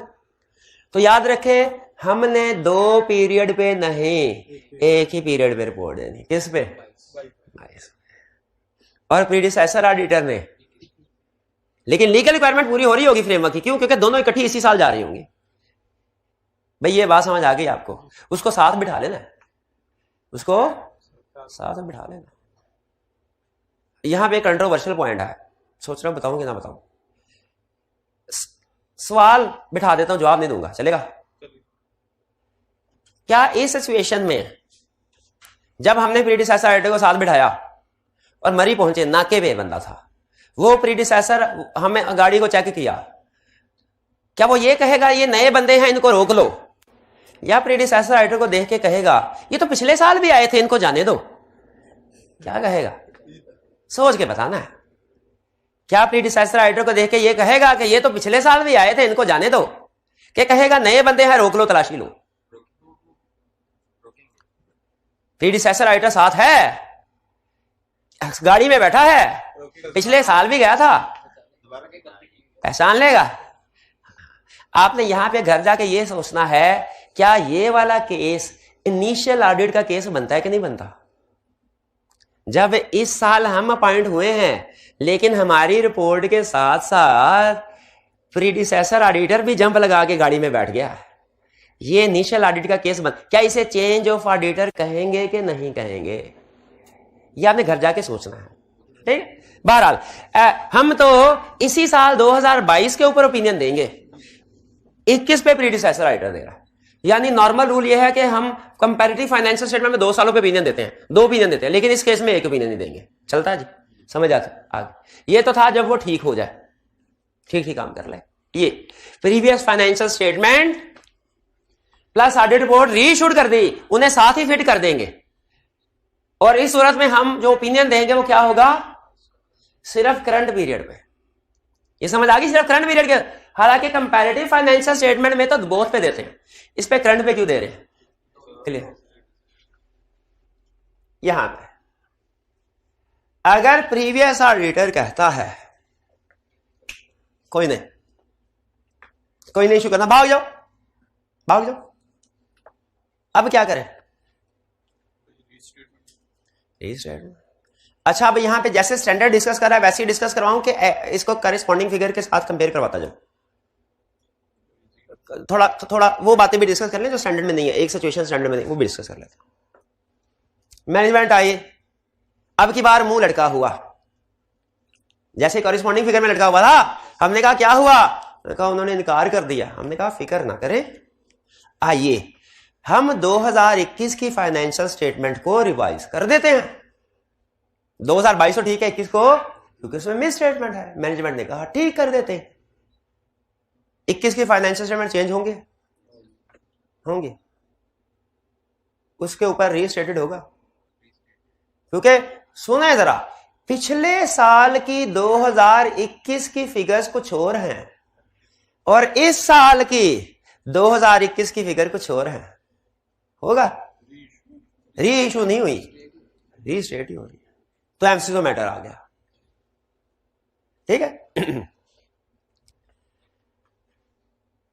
और अगर मैनेजमेंट पिछले साल मैनेजमेंट आई, हमने कहा जी क्या प्रोग्राम है, उन्होंने कहा उसने मना कर दिया, हम भी चेंज नहीं करेंगे। हमने कहा ठीक है, दो ओपिनियन देने हैं, एक 2022 पे, एक 2021 पे। 2022 पे अनमोडिफाइड ओपिनियन होगा, 2021 पे मॉडिफाइड ओपिनियन होगा। क्यों मॉडिफाइड ओपिनियन होगा? नहीं, पिछली ठीक नहीं हुई, इस दफा भी ठीक नहीं हुई। एक मिनट, पिछले साल की फाइनेंशियल स्टेटमेंट्स गलत थी, प्रीडिसेसर ऑडिटर ने ठीक करने से इनकार कर दिया। ठीक है, उसने कहा मैं पिछले साल की फाइनेंशियल स्टेटमेंट को रीइश्यू नहीं करूंगा। हमने मैनेजमेंट से कहा अच्छा चलो पिछले साल की फाइनेंशियल स्टेटमेंट रीइश्यू नहीं होती, गोली मारो। इस साल में 2022 में 2022 के साथ 21 भी प्रेजेंट कर, 2021 की फाइनेंशियल स्टेटमेंट ठीक कर दो। अब मैनेजमेंट या तो ठीक करेगी या नहीं करेगी, ऐसे ही है। अगर मैनेजमेंट ठीक कर दे तो हम दोनों सालों पे अनमोडिफाइड ओपिनियन देंगे, दोनों सालों पे अनमोडिफाइड ओपिनियन, प्लस रीस्टेटमेंट की वजह से एमसीक्यू मैटर। ठीक है, और स्टैंडर्ड कहता है इसमें आपने अदर मैटर भी दे देना है, क्योंकि आपकी जो रीजन बताने के लिए कि क्यों फिगर डिफरेंट, रीजन बताने के लिए फिगर्स क्यों डिफरेंट है। ठीक है, और इसमें स्टैंडर्ड ने एक पैराग्राफ में बताया हुआ है कि जो एरर की एडजस्टमेंट है ना, आप रिपोर्ट के अंदर अदर मैटर में वो एडजस्टमेंट बता दें। आप भाई जो मिस स्टेटमेंट थी, ठीक, ये तो उस वक्त है जब मैनेजमेंट ने कर दी। अगर मैनेजमेंट रीस्टेट नहीं करती, 2021 की फाइनेंशियल स्टेटमेंट्स गलत हैं, हमने 20 और 21 दोनों पे ओपिनियन देना है। 2020 ठीक है, 21 गलत है, मैनेजमेंट ने रिफ्यूज कर दिया, 21 को रिवाइज नहीं करेगी। कौन सा ओपिनियन? 21 में मॉडिफाइड और 22 पे डिपेंड करता है। अगर 22 में, अगर तो 22 भी इफेक्टेड है तो 22 पे भी मॉडिफाइड ओपिनियन, अगर 22 इफेक्टेड नहीं है अनमोडिफाइड। नहीं हुआ, सिर्फ एक स्टूडेंट को मरना, मैं कंफ्यूज हो जाऊंगा। पिछली में रिजॉल्व नहीं हुआ और इस बार हो गया तो ये अनरिजॉल्व ही रहता है। हाँ, अनरिजॉल्व ही रहता है, बिल्कुल। अगर 2019-21 में रिजॉल्व नहीं हुआ लेकिन 22 में हो गया है तो ओपिनियन देखें, कॉरेस्पॉन्डिंग फिगर में लैक ऑफ कंपेरेबिलिटी थी, इसीलिए वहां पे ये कहा था कि 22 ठीक भी है ना, 21 गलत है, तो ओपिनियन एक ही होगा, क्वालिफाइड। उधर ये था रूल, कॉरेस्पॉन्डिंग है, इधर दोनों लहदा है। इधर 22 ठीक है तो उसका कॉरेस्पॉन्डिंग है ही नहीं, 22 की तो कॉरेस्पॉन्डिंग है ही नहीं। कंपैरेटिव फाइनेंशियल स्टेटमेंट में कॉरेस्पॉन्डिंग नहीं होती, कंपैरेटिव फाइनेंशियल स्टेटमेंट होती है। ठीक है, कंपैरेटिव, तो वो अगर गलत है तो लहदा गलत है। उसके ऊपर अलग ओपिनियन दे रहे हैं, इसके ऊपर अलग ओपिनियन दे रहे हैं। उधर कंपेरेबिलिटी को देख रहे थे, इधर फाइनेंशियल स्टेटमेंट को ही देख रहे हैं। सिंगल है इसी साल की, लेकिन पूरी फाइनेंशियल स्टेटमेंट, इसलिए तो इधर दो ओपिनियन देते हैं। इधर भी अगर दो ओपिनियन देने की इजाजत होती ना कॉरेस्पॉन्डिंग फिगर में, तो जब इस साल ठीक था पिछला साल गलत था, तो हम इस साल अनमोडिफाइड ओपिनियन दिया करते हैं। लेकिन इधर तो एक ही ओपिनियन है, लैक ऑफ कंपेरेबिलिटी। समझ आई? नहीं आई समझ? सब ना सब मिक्स हो गया। फिर से क्विक रिवीजन करते हैं, क्विक रिवीजन। सबसे पहले मुझे बताइए कंपैरेटिव इंफॉर्मेशन का मतलब क्या है? खा गए मार। कंपैरेटिव इंफॉर्मेशन इसका मतलब है पिछले साल की फिगर को कंपैरिजन के लिए इस साल के साथ प्रेजेंट किया जाए। कंपैरेटिव इंफॉर्मेशन को प्रेजेंट करने के दो तरीके कौन से हैं? Corresponding figure, comparative finance. दोनों में डिफरेंस क्या है? डिफरेंस क्लियर होगा ना तो रिपोर्टिंग इम्प्लीकेशन क्लियर होगी। डिफरेंस क्लियर नहीं है तो रिपोर्टिंग इम्प्लीकेशन नहीं समझ आनी। डिफरेंस क्या है? कॉरेस्पॉन्डिंग फिगर में इसी साल के साथ इंटेग्रल पार्ट के तौर पे कॉरेस्पॉन्डिंग फिगर प्रेजेंट की जाती है, लेकिन सारी की सारी नहीं, इंपॉर्टेंट बात। और कंपैरेटिव फाइनेंशियल स्टेटमेंट में क्या किया जाता है? इस साल की सारी फाइनेंस, सिर्फ इस साल की सारी फाइनेंशियल स्टेटमेंट अलहदा और सिर्फ पिछले साल की सारी फाइनेंशियल स्टेटमेंट अलहदा। 2022 और 2021 सफा नंबर 11 से लेके 30 तक 2022, 31 से लेके 50 तक 2021 देख लो। ठीक है जी। इसका मतलब यह हुआ कि कॉरेस्पॉन्डिंग फिगर में एक ही सेट ऑफ फाइनेंशियल स्टेटमेंट्स है और comparative financial statement two set of financial statements है। इसका मतलब हुआ कॉरेस्पॉन्डिंग फिगर में एक ओपिनियन, कंपैरेटिव फाइनेंशियल स्टेटमेंट्स में दो ओपिनियन, 22 का अलग, 21 का अलग। अब हम रिपोर्टिंग स्टडी करने लगे हैं कॉरेस्पॉन्डिंग फिगर के मुताबिक। कॉरेस्पॉन्डिंग फिगर में इस साल चलते चलते हमें पिछले साल मिस स्टेटमेंट नजर आई। स्टेप नंबर 1 क्या करना है? मैनेजमेंट से कहना जाके ठीक करवाओ। मैनेजमेंट गई, उसने ठीक कर लिया। फाइनेंशियल स्टेटमेंट री इशू रिवाइज हो गई, री इशू हो गई 560 के मुताबिक। हमने कौन सा ओपिनियन देना है? अनमोडिफाइड। क्या इस साल कॉरेस्पॉन्डिंग फिगर रीस्टेट होगी? नहीं होगी, क्योंकि वो तो चेंज हो गई सारी। दूसरा केस, प्रीडिसेसर ऑडिटर ने फाइनेंशियल स्टेटमेंट रिवाइज री इशू एग्री करने से इनकार कर दिया। अब क्या होगा? हमने कहना कोई मसला नहीं। मैनेजमेंट से पूछेंगे हाँ भाई कॉरेस्पॉन्डिंग फिगर रीस्टेट करते हो? उन्होंने कहा करते हैं। कॉरेस्पॉन्डिंग फिगर रीस्टेट होंगी, ओपिनियन अनमोडिफाइड, लेकिन एमसीएस मैटर रीस्टेटमेंट की वजह से। तीसरा केस, मैनेजमेंट ने कहा सर उन्होंने रिवाइज री इशू नहीं किया, हम भी रीस्टेट नहीं करेंगे। रीस्टेट नहीं करेंगे, फिर क्या करना है हमने? बट क्यों? इस साल की सारी फिगर तो ठीक है। लैक ऑफ कंपेरेबिलिटी की वजह से। ठीक है, क्वालिफाइड, क्लियर। अच्छा, इसके बाद अगली सिचुएशन, अगर पिछले साल मॉडिफाइड ओपिनियन एक्सप्रेस किया गया था मिस स्टेटमेंट या स्कोप लिमिटेशन की वजह से। पिछले साल मसला था, पिछले साल के ऑडिटर ने उधर ही पकड़ लिया। ठीक है, हमने क्या देखना है इस साल? वो इशू रिजॉल्व हुआ कि नहीं हुआ, पहले ये देखना है। और अगर रिजॉल्व नहीं हुआ, रेलिवेंट है कि नहीं करंट ईयर से। अगर रिजॉल्व हो गया वो इशू, अनमोडिफाइड ओपिनियन। रिजॉल्व नहीं हुआ तो मॉडिफाइड ओपिनियन। अब फर्दर देखना है रेलिवेंट या not relevant to current year. अगर रेलिवेंट टू करंट ईयर है तो opinion modified. Basis for modified opinion में दोनों पीरियड को रेफर करना है। और अगर not relevant to current period है, ओपिनियन स्टिल मॉडिफाइड, लेकिन बेसिस फॉर मॉडिफाइड ओपिनियन में प्रीवियस पीरियड को रेफर करना है। डन। अब बात है comparative financial statement. Comparative financial statements में दो पीरियड है। अगर हमें पिछले साल में कोई गड़बड़ वगैरह, तो रूटीन के मुताबिक पिछले साल भी पिछले ऑडिटर ने दो पीरियड के ऊपर ओपिनियन दिया था, 21 और 20 के ऊपर। हम भी इस साल दो पीरियड 22 और 21 के ऊपर। ठीक है, अब 21 की वेरिफिकेशन के लिए हम उससे हेल्प ले सकते हैं वगैरह वगैरह, वो अलग कंसेप्ट है। अगर पिछले साल में इस साल, अब आगे ट्विस्ट सुने, कंपैरेटिव फाइनेंशियल स्टेटमेंट्स है, पिछले साल की फाइनेंशियल स्टेटमेंट में गड़बड़ नजर आई, क्या करना चाहिए? मैनेजमेंट को कहेंगे सर उसको बताएं, खुद अपने हाथों से गलती ठीक करे तो वो अच्छा है। अगर प्रीडिसेसर राइटर अच्छा है तो वो कहेगा ठीक है सर, हम पिछले साल 2021 की फाइनेंशियल स्टेटमेंट्स को रिवाइज री इशू और उसके ऊपर ऑडिट रिपोर्ट देने के लिए तैयार हूं। हम कहेंगे बहुत अच्छा, जो तुम्हारी मंजिल वही हमारी मंजिल। हमने 2022 के साथ 2021 भी प्रेजेंट करनी थी, तुमने अपने हाथों से कर दी, आ जाओ इसको मिला लेते हैं, दोनों साथ साथ चलते हैं। इस सूरत हाल में हम कंपैरेटिव फाइनेंशियल स्टेटमेंट में भी एक ओपिनियन दे करंट पीरियड के ऊपर। ठीक, अगला इशू, हमने मैनेजमेंट से कहा पिछले साल में प्रॉब्लम है, मैनेजमेंट गई, प्रीडिसेसर राइटर ने कहा मैं तो ना रीइश्यू करूं 2021 को, तुमने जो करना है कर लो। हमने ओपिनियन 22 और 21 दोनों पे देना। हम मैनेजमेंट से क्या कहेंगे, सर इसको चेंज कर लें।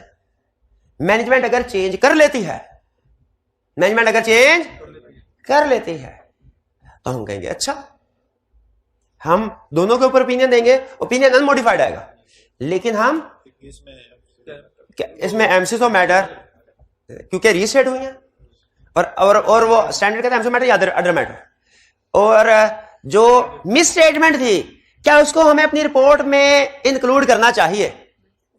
एडजस्टमेंट को स्टैंडर्ड कहता है अगर चाहो ना, अगर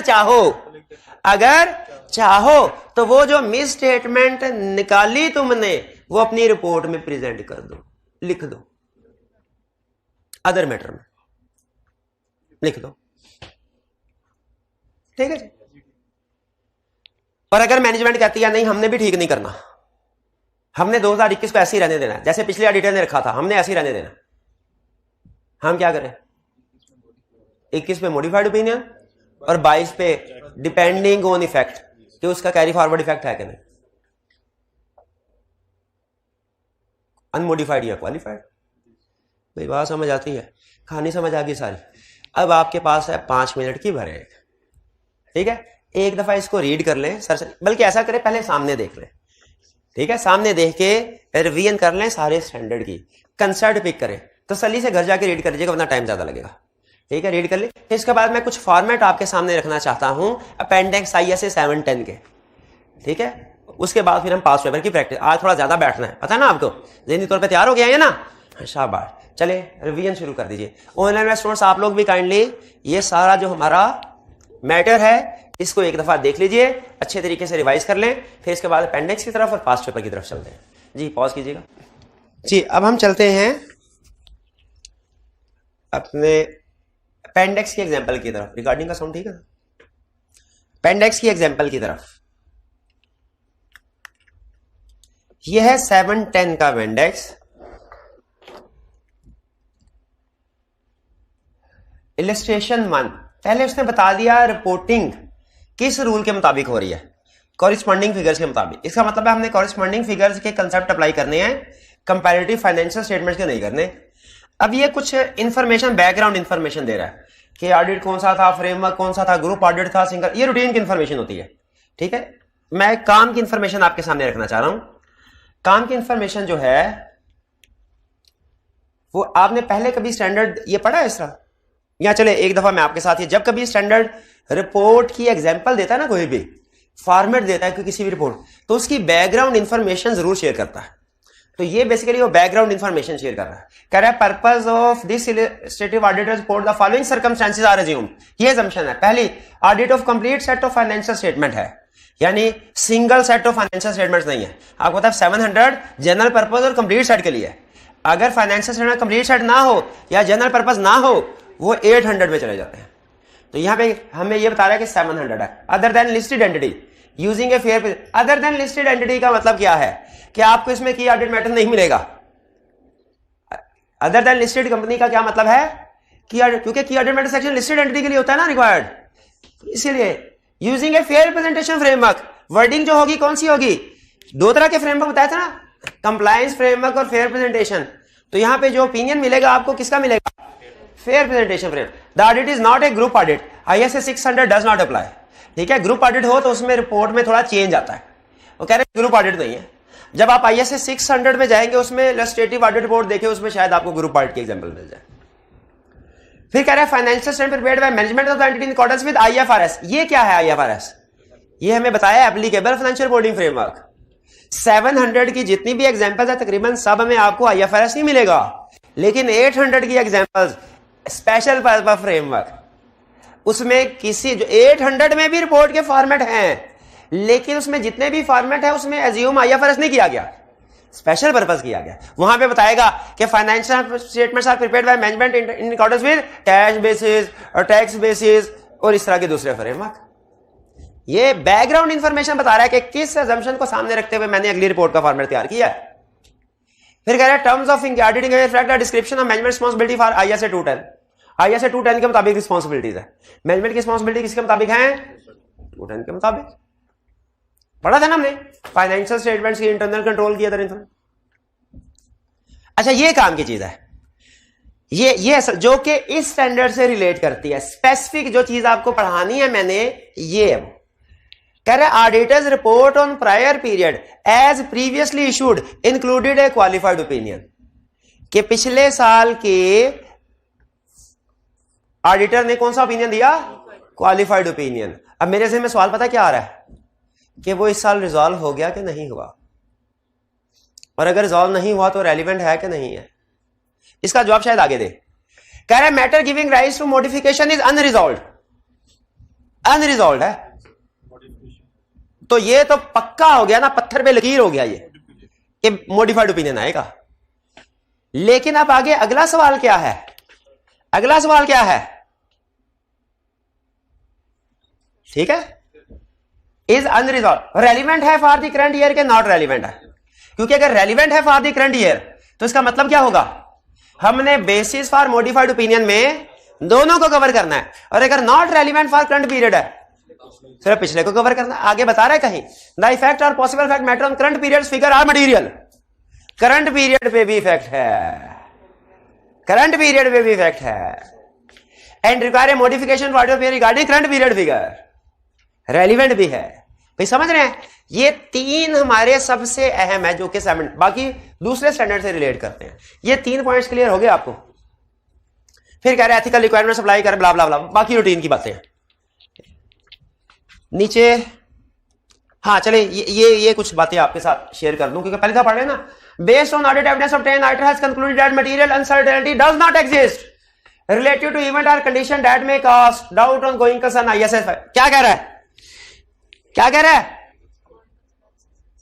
गोइंग कंसर्न अनसर्टेनिटी का पैराग्राफ नहीं आएगा। शाबाश, नहीं आएगा। ये नहीं कह रहा कि आएगा। क्या कह रहा है? नहीं आएगा। गोइंग कंसर्न का पैरा ना ढूंढना। फिर क्या कह रहा है? Audit is not required and has otherwise not decided to communicate key audit matter in accordance with ISA 701। और कह रहा है की ऑडिट मैटर भी नहीं आएगा, की ऑडिट मैटर भी नहीं आएगा। मेरा सवाल ये है, जब ऊपर उसने बता दिया था कि लिस्टेड क्लाइंट नहीं है तो इससे हमें समझ आना चाहिए था कि ऑडिट मैटर नहीं आएगा। ये हाथ उठा के ये स्पेसिफिकली क्यों लिख रहा है? Is not required. हाँ, रिक्वायर्ड बाय लॉ भी तो हो सकता है। अच्छा, और अदरवाइज का क्या मतलब है? Otherwise auditor is not required, ये चलो समझ लग गई कि नॉट रिक्वायर्ड बाय लॉ है। अदरवाइज का मतलब क्या है? बोल दे भाई, 25 ये ले, आधा कर ले। शाबाश, ठीक है जी। फिर auditor has not obtained any other information prior to date of auditor's report. 720 की लाइन बोल दी उसने कि ऑडिटर को अदर इंफॉर्मेशन नहीं मिली। क्या कह रहा है? इस लाइन का मतलब क्या है? ऑडिटर को अदर इंफॉर्मेशन नहीं मिली। सही है, नहीं मिली। ऑडिटर को कोई अदर इंफॉर्मेशन मिली ही नहीं। अदर इंफॉर्मेशन एक स्पेसिफिक इंफॉर्मेशन का नाम है। ये अदर इंफॉर्मेशन का वर्ड जनरल नहीं है। क्या नहीं अदर इंफॉर्मेशन? नहीं, अदर इंफॉर्मेशन का एक खास मतलब है जो 720 डिस्कस कर। ये 720 में आपको बताऊंगा कि अगर अदर इंफॉर्मेशन ऑडिटर को रिपोर्ट से पहले मिल जाए तो उसने क्या करना है, और रिपोर्ट के बाद मिले तो क्या करना है। बल्कि अभी बता दूं, अगर अदर इंफॉर्मेशन ऑडिटर को रिपोर्ट से पहले मिल जाए तो उसने पढ़ना है, बस पढ़ना है, पढ़ना है, पढ़ लेंगे। अगर आपको other information audit report sign होने से पहले मिल जाए पढ़ लेंगे, और अगर बाद में मिले तो भी पढ़ लेंगे, तो भी पढ़ लेंगे। लेकिन उस वक्त रिपोर्ट में लिखने के काबिल नहीं रहेंगे, क्योंकि रिपोर्ट साइन करके दे चुके होंगे। फिर आपको किसी और तरीके से शोर मचाना पड़ेगा अगर गड़बड़ नजर आई। हाँ AGM याद है, AGM अगर कोई AGM है। बहरहाल चलो, ये तो हम इधर उधर यूं ही निकल रहे हैं, पता नहीं क्यों। बहरहाल चले, कोई नहीं, टाइम है। These responsibilities for oversight of financials may differ from those for preparation of, ये जनरल बात कर रहा बस। तो मेन कंसेप्ट क्या हुए हमारे? सबसे अहम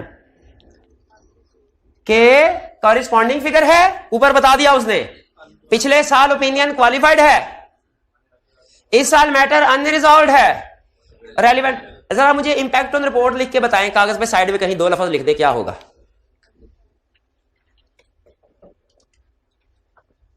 इंपैक्ट ऑन ओपिनियन क्या होगा और बेसिस फॉर ओपिनियन क्या होगा, और फिर आपने देखना है कि स्टैंडर्ड ने जो बताया है वो आपके लिखे के मुताबिक बताया कि नहीं।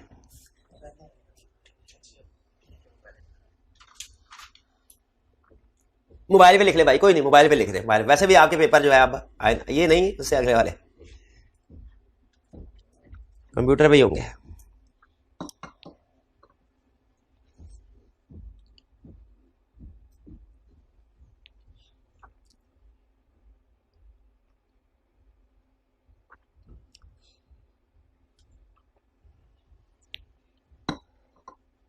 हाँ जी, लिख लिया। मॉडिफाइड नहीं, मुझे खास तौर पे नाम लिख के दे इसका, क्वालिफाइड है कि एडवर्स है कि डिस्क्लेमर है, क्यों क्या मटेरियल है तो लिखे ना फिर क्वालिफाइड। देखिए, I shall express qualified opinion and explain क्या इन बेसिस वार का, जो भी एक्सप्लेन करेगा बेसिस में 1 साल को रेफर करेगा कि 2 को करेगा, ये लिखा है। अभी देखते हैं, अब ये इम्तिहान है मेरा और आपका कि हमने सही पढ़ाया कि नहीं। ठीक है, ये स्टैंडर्ड साबित करेगा हमें। चलें, पहली न्यूज गुड क्या? क्वालिफाइड ओपिनियन है, हमने भी क्वालिफाइड ओपिनियन लिखा था, यहां से qualified in our opinion except for the effects of matter described, ये तो स्टैंडर्ड पैराग्राफ होता है ना। Except qualified opinion, basis for qualified opinion में एक्सप्लेनेशन है। क्या कह रहा है? As discussed in note X. मुझे बताइए 705 की ड्राफ्टिंग में आपको बताया था कि नहीं कि नोट को जहां पे जिक्र हुआ है रेफर करना है बेसिस फॉर क्वालिफाइड, और मैंने बताया था आई कैप ड्राफ्टिंग में ये एरर आइडेंटिफाई करवा रहा है। As described in note X, no depreciation has been provided in financial statement which constitute departure from IFRS, this is the result. अच्छा, ये तो बता दिया डेप्रिसिएशन रिकॉर्ड नहीं हुई, अभी तक ये नहीं बताया इस साल की है सिर्फ के पिछले साल की भी है। कह रहा है this is the result of decision taken by management at the start of preceding financial year, पिछले साल के स्टार्ट में, and caused us to qualify our opinion on financial statement relating to that year। कह रहा है पिछला साल भी गलत था, उसमें भी ओपिनियन क्वालिफाई किया, इस साल फिर गलती कर दी क्या? Based on state line method of depreciation, इस साल भी नहीं रिकॉर्ड किया। मैं 2 दफा लगानी चाहिए, एक दफा इस साइड से, एक दफा इस साइड से। क्यों? कंपैरेटिव कॉरेस्पॉन्डिंग फिगर भी गलत था और इस साल की फिगर भी गलत था, लेकिन क्वालिफाइड ओपिनियन में तो हमने सिर्फ एक ही ओपिनियन देते हैं ना, तो उसमें एक ही ओपिनियन क्वालिफाइड, उसमें देखिए एक ही साल का जिक्र है, उसमें क्वालिफाइड ओपिनियन में 2 सालों का जिक्र नहीं होगा। क्या होगा? क्योंकि एक ही ओपिनियन देते हैं, लेकिन बेसिस फॉर क्वालिफाइड ओपिनियन में 2 सालों का जिक्र होगा। ठीक है, financial based on the state में डेप्रिसिएशन एनुअल रेट 5% बिल्डिंग का है, 20% इक्विपमेंट का है, loss should be increased by इतने and property equipment should be reduced by इतने in 2021 and 2020 and community should be increased by in 2021 and 2020। खुद बताएं, basis में 2 सालों को डिस्कस कर रहा है कि नहीं कर रहा? स्टार्ट में उसने ये बता दिया पिछले साल में भी गलती की थी, इस साल भी गलती कर दी, फिर जब क्वांटिफिकेशन कर रहा है उसमें क्वांटिफिकेशन में पिछला साल भी कवर कर रहा है, ये साल भी। तो कंसेप्ट बड़ा ठीक, बड़ा बढ़ाया, पक्की बात, स्टैंडर्ड ने गवाही दे दी। अच्छा, एहतियातन अब देख लें कि कहीं क्वालिफाइड ओपिनियन में 2 साल तो नहीं है, एक ही है। कौन सा? करंट ईयर, और कॉरेस्पॉन्डिंग फिगर में यही तो होता है। समझ रहे हैं? आगे चलते हैं। अब इलस्ट्रेशन दूसरी आ गई, ये कौन सी रिपोर्टिंग के मुताबिक है?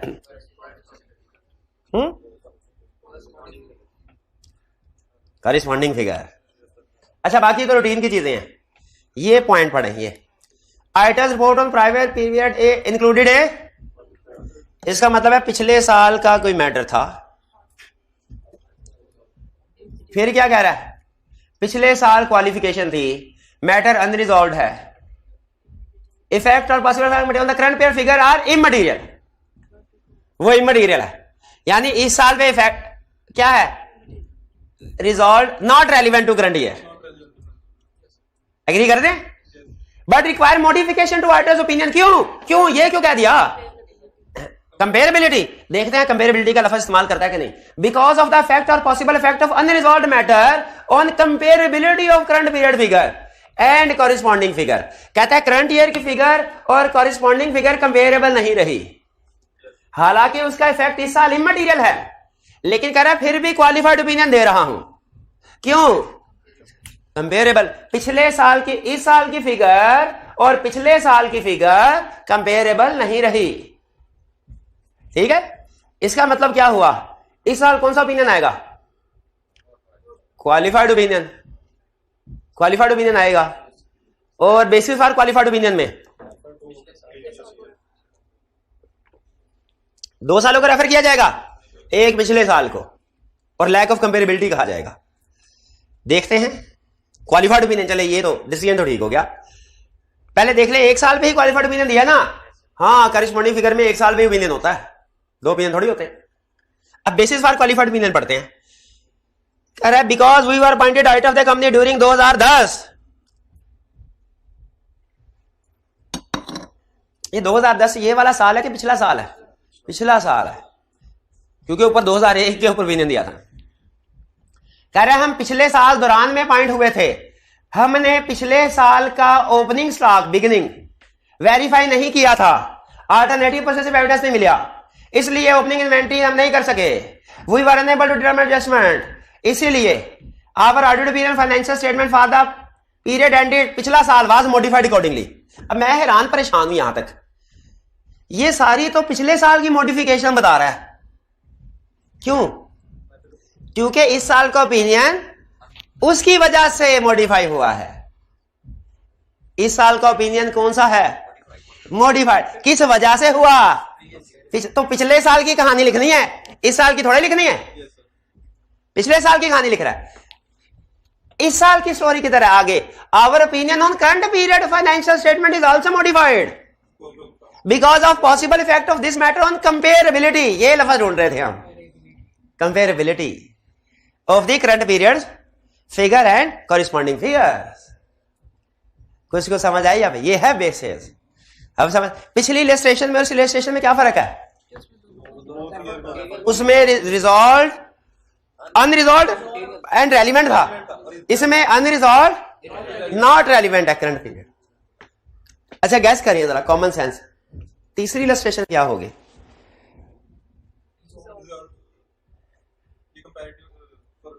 देखते हैं देखते हैं देखते हैं।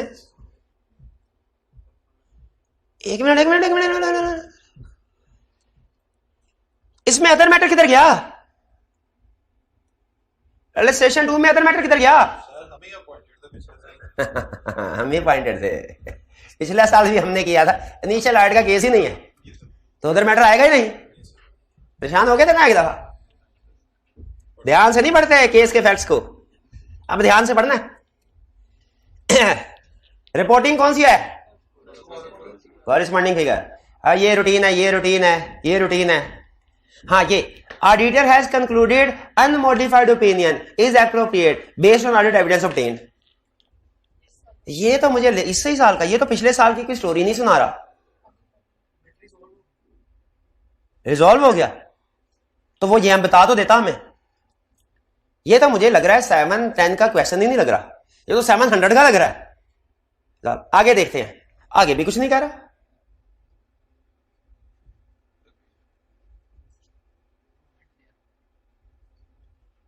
Audit is not group audit, IFRS के मुताबिक है। बस कुछ भी नहीं है। हाँ ये आगे ऑडिटर हैज ऑब्टेन्ड प्रायर। अच्छा ये क्या कह रहा है? Auditor has obtained all of the other information prior to date of audit report. उसने पहले मिल गई रिपोर्ट से पहले और पढ़ भी ली और सबको मिला भी नहीं, सब ठीक है। इसका मतलब है इसमें अदर इंफॉर्मेशन सेक्शन होगा। पिछली वाली में अदर इंफॉर्मेशन सेक्शन था? जरा बताइए क्यों नहीं था वाला? पक्का नहीं था? श्योर होके कह सकते हैं कि पिछली इलस्ट्रेशन में अदर इंफॉर्मेशन का सेक्शन नहीं था? सेक्शन था। चले ये घर जाके देखिएगा कि इसमें सेक्शन था कि नहीं। इलस्ट्रेशन 2 में अदर इंफॉर्मेशन है, इसमें तो कंफर्म है आएगा। उसमें क्या लिखेगा? ऑल इज वेल, कोई टेंशन ही नहीं। लेकिन हम ढूंढ रहे थे ये कॉरेस्पॉन्डिंग फिगर वाली बात, वो तो यूं ही नजर से गुजरी तो मैंने। Corresponding figure are presented and prior period financial statements were audited by predecessor auditor, were audited by. Corresponding figure का रूल है प्रीडिसेसर। मसला मसाइल तो कोई नहीं है ना, मसला मसाइल तो नहीं है ना, तो कौन सा ओपिनियन आएगा? हेडिंग से पता चलता है मॉडिफाइड है कि अनमॉडिफाइड? कैसे लिखा तो कुछ भी नहीं हुआ। हाँ, जब कुछ भी ना लिखा हो तो इसका मतलब ओपिनियन अनमॉडिफाइड है, वरना क्वालिफाइड वगैरह लिखा होता है। तो इसका मतलब है ठीक है। क्या कोई इंपैक्ट आएगा रिपोर्ट में? अदर मैटर, उसमें क्या डिस्कस? प्रीडिसेसर, ये the financial statement company for the year ended December 31, 2020 were audited by another right of express unmodified opinion on this statement. Clear? अगर मॉडिफाइड ओपिनियन होता तो फिर क्या चेंज आता?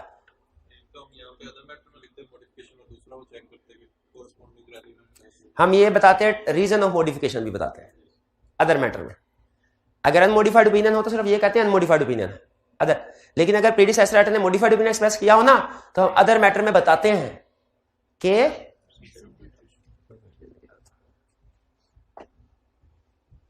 क्लियर कि नहीं क्लियर? ट्विस्ट पूछूं क्या ना, मैं कंफ्यूज ना हो जाए। अच्छा हो गया जितना सबर किया होंगे। अच्छा,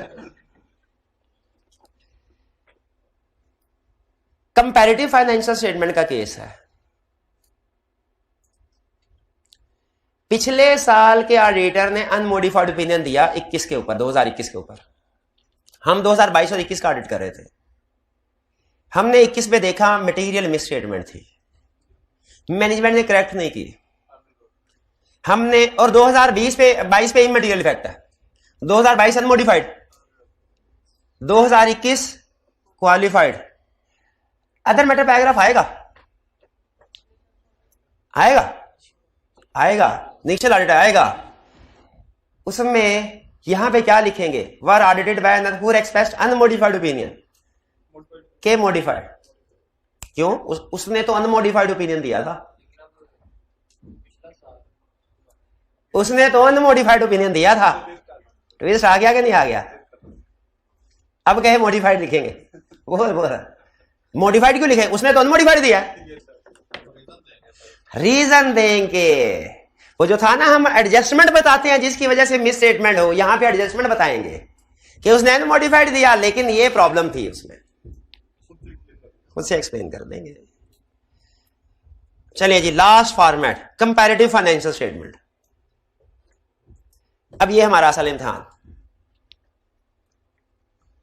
कंप्लीट सेट ठीक है, फिर ठीक है, ठीक है, ठीक। आइए, auditor is required to report on both current period financial statement and prior period financial statement in connection with current year's audit. इसका मतलब क्या निकला कि इस साल के ऑडिटर ने इस साल पे भी और पिछले साल पे भी दोनों पे ओपिनियन देने हैं, दोनों पे ओपिनियन। इस साल के ऑडिटर ने 2022 पे भी अलग ओपिनियन देना है, 2021 पे भी अलग ओपिनियन देना है। ये लाइन का मतलब समझ आया? स्टैंडर्ड की लैंग्वेज समझ आ रही है?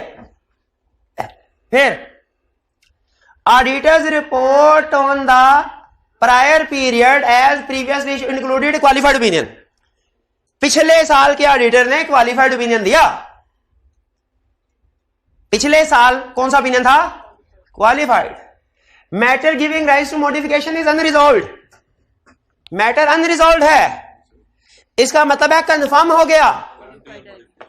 हमारा पिछले साल, इस साल में प्रायर पीरियड फाइनेंशियल स्टेटमेंट्स में मॉडिफाइड ओपिनियन होगा, नहीं होगा कि नहीं होगा? फिर आगे अब आगे इस साल का क्या होगा?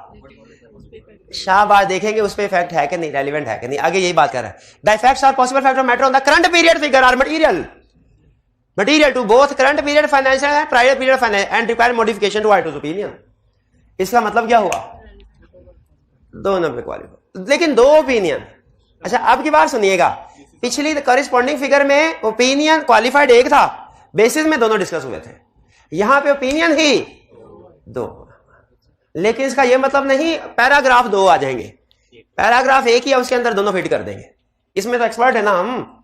705 में भी किए थे ये काम, 706 में भी किए थे, बल्कि एक में तो जीप काम किया था हमने। अगर आपको याद हो, एमसीक्यू मैटर अदर मैटर को ही एक पैराग्राफ में फिट कर दिया था हमने, तो ये जुगाड़ भी लगाई हुई है। याद है कि नहीं याद? नहीं याद भाई, भूल गए? नहीं याद? नहीं, यही जाके पढ़िएगा। चलिए अब देखते हैं जरा वो क्या कर रहा है। क्वालिफाइड ओपिनियन, चलो ये कंक्लूजन तो ठीक हुआ। क्या कह रहा है? We have audited the financial statements which comprise the statement of financial as at December 31, 2021 and 2020। 2 साल क्यों बता दिए? कंपैरेटिव फाइनेंशियल स्टेटमेंट्स है तो दोनों सालों पे ओपिनियन देना है। ये है तरीका 2 सालों को रिप्रेजेंट करने का। ओपिनियन पैराग्राफ लहदा नहीं होता। ये 2021 पे ओपिनियन आ रहा है और ये 2020 पे है। ये क्या हो गया? चार्जर ये जरा टेम्पो तोड़ दिया। कोई बात नहीं, कोई बात नहीं। तो भाई साबित तो हो गया ना कि 2021 भी आ गया आपके सामने, 20 भी। क्वेश्चन की रिक्वायरमेंट को क्यों नहीं गौर से पढ़ते आप? 20 भी ठीक है, दोनों पे ओपिनियन दे रहा है क्वालिफाइड। अब हमने ये देखना है कि बेसिस फॉर क्वालिफाइड ओपिनियन में वो क्या कह रहा है। अब ये देखनी है असल चीज। ठीक है जी, तो चलिए शाबाश, जल्दी ले आए मेरे भाई, जल्दी ले, इंतजार कर रहे हैं सारे बच्चे।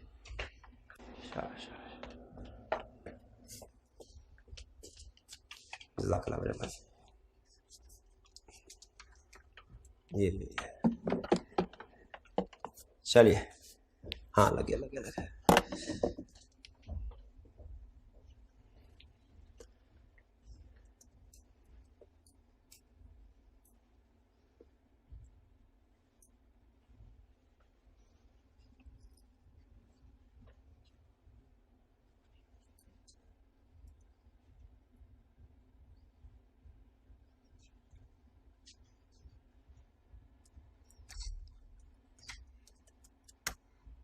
हाँ ये ठीक है जी, ये 2021 और 2020 है। अब बेसिस को पढ़ते हैं जरा। कह रहा है as discussed in no text to the finance. देखा बेसिस फॉर क्वालिफाइड ओपिनियन में नोट्स अकाउंट का रेफरेंस आ रहा है, सिखाया था ना 705 में। No depreciation has been provided in financial statement which consist departure from IFRS. Financial statements में कोई डेप्रिसिएशन रिकॉर्ड नहीं। Based on state line method depreciation annual rate 5% और 20% है। लॉस ये है, loss for the year should be increased by rupees इतना इन 21 and rupees इतना 20। Basis for qualified opinion में भी दोनों सालों को रेफर कर रहा है। कॉरिस्पॉन्डिंग में याद है आपको, उसने बेसिस में तो किया था, इन्हें मैंने किया था। एंड इतना इतना and accumulated losses should be increased by इतना। Basis for qualified opinion exactly वैसा ही है जैसा कॉरिस्पॉन्डिंग फिगर में था। फर्क किस पे पड़ता है? उधर 1 साल का ओपिनियन था, इधर दोनों सालों का। क्लियर होती है ये बात? अच्छा, उसने क्या हमें बताया था कि ये इनिशियल ऑडिटर है कि नहीं? नहीं बताया था, फैक्ट्स में नहीं बताया। फैक्ट्स में नहीं, इनिशियल ऑडिट है कि नहीं ये तो नहीं बताया ना। ठीक है, तो इसीलिए उसने एमसीक्यू मैटर पैराग्राफ इंक्लूड नहीं किया। इनिशियल ऑडिट नहीं है, वरना यहां पे फैक्ट्स में बताता कि पिछले साल के ऑडिटर ने, किधर लिखा होगा? प्रीडिसेसर ऑडिटर नहीं लिखा होगा, प्रीवियस लिखा होगा। हाँ, auditors report on prior period. ये नहीं कहा प्रीडिसेसर ऑडिटर की रिपोर्ट ऑन प्रायर पीरियड। क्या लिखा है? Auditors report. प्रीडिसेसर होता तो यहां पे क्या लिखता? पिछली रजिस्ट्रेशन में था ना एक जगह पे प्रीडिसेसर ऑडिटर था, इसीलिए उसने हमसे मैटर इधर इंक्लूड नहीं किया। मैं कुछ समझ आई आपको किस तरीके से रिपोर्ट कर रहा है? रिपोर्टिंग एप्लीकेशन भी क्लियर। चलिए अब आते हैं हम पास्ट पेपर्स के क्वेश्चंस की तरफ। तैयार है जी? और इसमें तो 5-10 के क्वेश्चन भी हैं, क्योंकि 5-10 और 7-10 इंटर रिलेटेड हैं। और 5-10 के क्वेश्चन हमने नहीं किए थे पिछली दफा, पिछले लेक्चर में। हमें जल्दी थी, कुछ जरूरी काम करने थे, है ना? ऐसे ही है ना, भागे थे आप लोग। सबसे पहले requirement, describe the principal audit procedure to be carried out for verifying the opening balances of financial statement of Jugnu limited for the year ended April 30, 2011। पहले मुझे बताइए, सिर्फ प्रोसीजर की बात पूछ रहा है कि इंप्लीकेशन ऑन रिपोर्ट भी पूछ रहा है? पक्का? कौन सा स्टैंडर्ड है जो ओपनिंग बैलेंसेस को डील करता है? 7-10 नहीं, 5-10। अच्छा, अब मैंने सिर्फ ये डिसाइड करना है कि ऊपर जो केस उसने हमें दिया है उसमें किसी स्पेसिफिक एरिया की एग्जांपल देके कह रहा है मुझे बताओ इसके ओपनिंग बैलेंस को कैसे वेरीफाई करोगे, जैसे इन्वेंट्री, जैसे फिक्स, जैसे डेटर्स, जैसे क्रेडिटर्स। या कि जनरल कह रहा है? ये तो पढ़ेंगे तो फिर है। कह रहे your firm has been appointed as auditor of Jugnu limited, has been appointed, initial audit. 3 number तो इधर ही पक्के, लेकिन कोई भी नहीं, 0 नंबर। अदर मैटर पूछा ही नहीं उसने, ऑडिटर। अगर पूछा होता इम्प्लीकेशन रिपोर्ट फिर हम बताते, पूछा ही नहीं। देखा रिक्वायरमेंट पहले पढ़ने का। Which is manufacturer of consumer products, auditors report on preceding years financial statement was unmodified, पिछले साल के unmodified. The draft financial statement for the year ended April 30 discloses a profit before tax of ₹75 million and total asset 20। Opening balance को कैसे वाली? क्या कोई specific balance के बारे में पूछ रहा है, किसी स्पेसिफिक एरिया के बारे में पूछ रहा है, कि जनरली पूछ रहा है सारे ओपनिंग बैलेंसेस को कैसे वेरीफाई करोगे? तो हमारा आंसर भी जनरली होगा। छाप देंगे। क्या क्या था पॉइंट्स? प्रीडिसेसर के वर्किंग पेपर ले लो, नहीं तो अगर वर्किंग पेपर मिल जाते हैं तो उसकी कंपिटेंस और वर्किंग पेपर्स की क्वालिटी देखो। दोनों देखते हैं ना, काम भी देखते हैं, नाम भी देखते हैं, काम भी देखते हैं, दोनों चीजें देखेंगे। वो ऑप्शन नहीं आती तो करंट ईयर के, क्या करंट ईयर के प्रोसीजर से ओपनिंग बैलेंसेस वेरीफाई हो सकते हैं? करंट ईयर के प्रोसीजर से explain with the help of example. 50 रुपए दूंगा इन्हें। कैसे?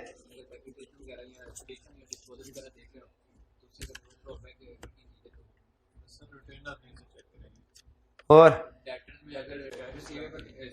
हाँ शाबाश, काफी हद तक इनका जवाब ठीक है। उन्होंने कहा सर देखिए इन्वेंट्री की एग्जांपल से शुरू करते हैं। जैसे इन्वेंट्री है, हम है ऑडिटर 31 दिसंबर 2022 के, हम अपॉइंट हुए हैं, हमने 31 दिसंबर 2021 की इन्वेंट्री कैलकुलेट करनी है। नो प्रॉब्लम सर, 2022 पे स्टॉक काउंट करें, फिर जो इस साल की परचेजेज और कॉस्ट ऑफ से इस साल की, उसको रिवर्स वर्किंग करें, रोल बैक करें, आप ओपनिंग बैलेंस पे पहुंच जाएंगे।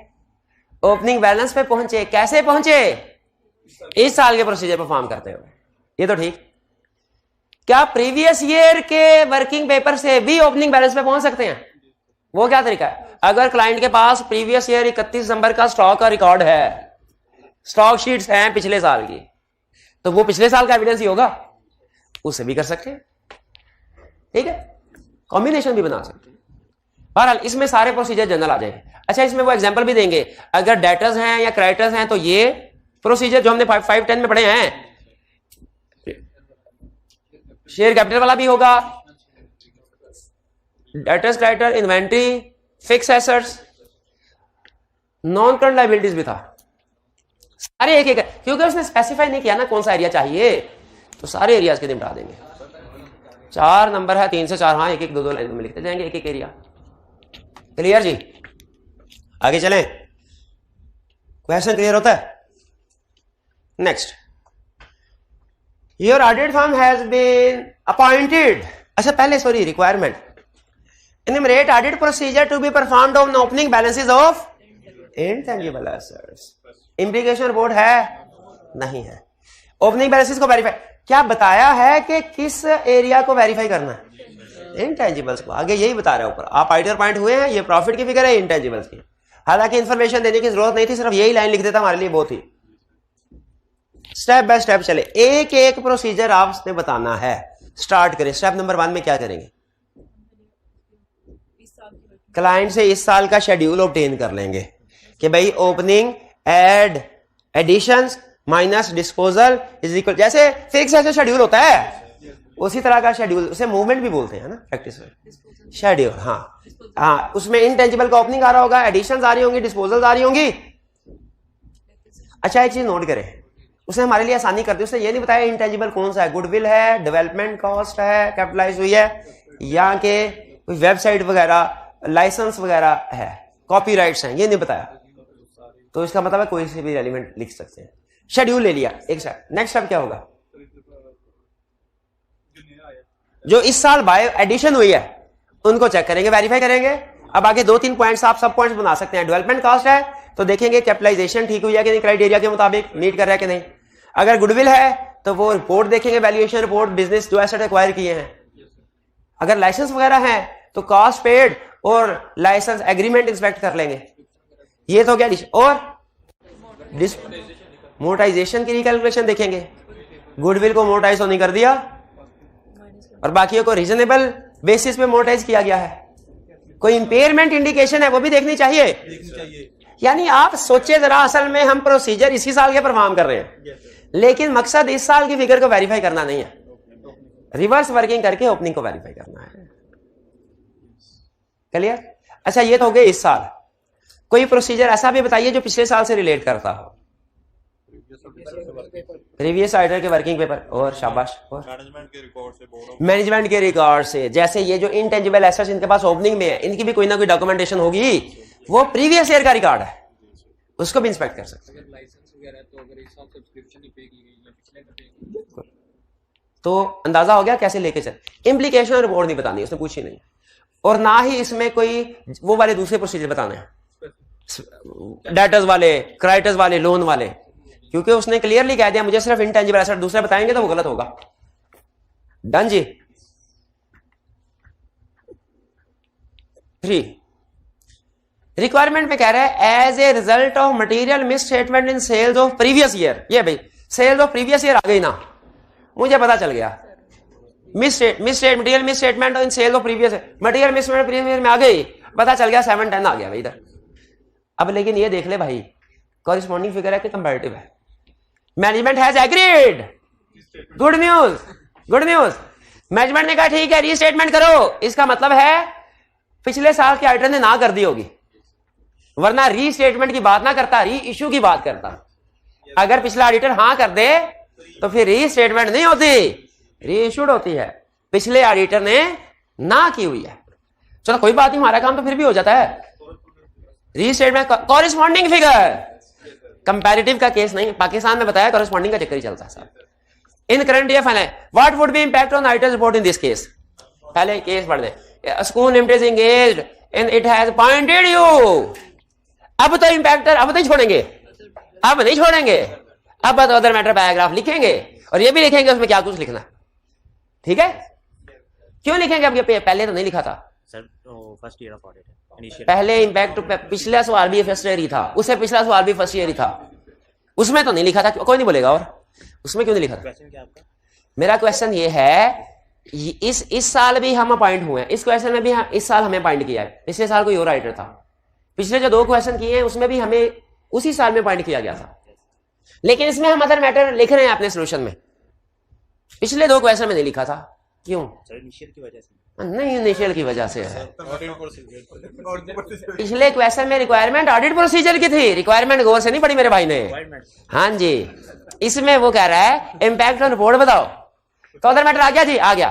फिर कह रहा है during the last year ended June 30 the middle management in क्या इन कनाइवेंस क्या बोलते हैं इसको, ये बोलते हैं प्रोनाउंस कनाइवेंस, यानी इससे लग रहा है कि मिली भगत, मिली भगत, इतना मुझे पता है इसका मतलब होता है मिली भगत। With lower staff booked a sale of material amount which actually pertain to current year.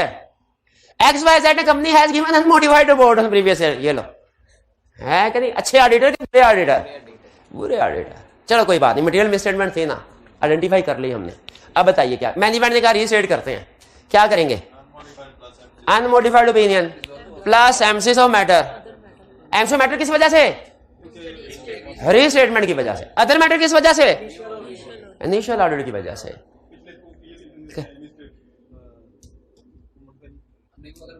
एक मिनट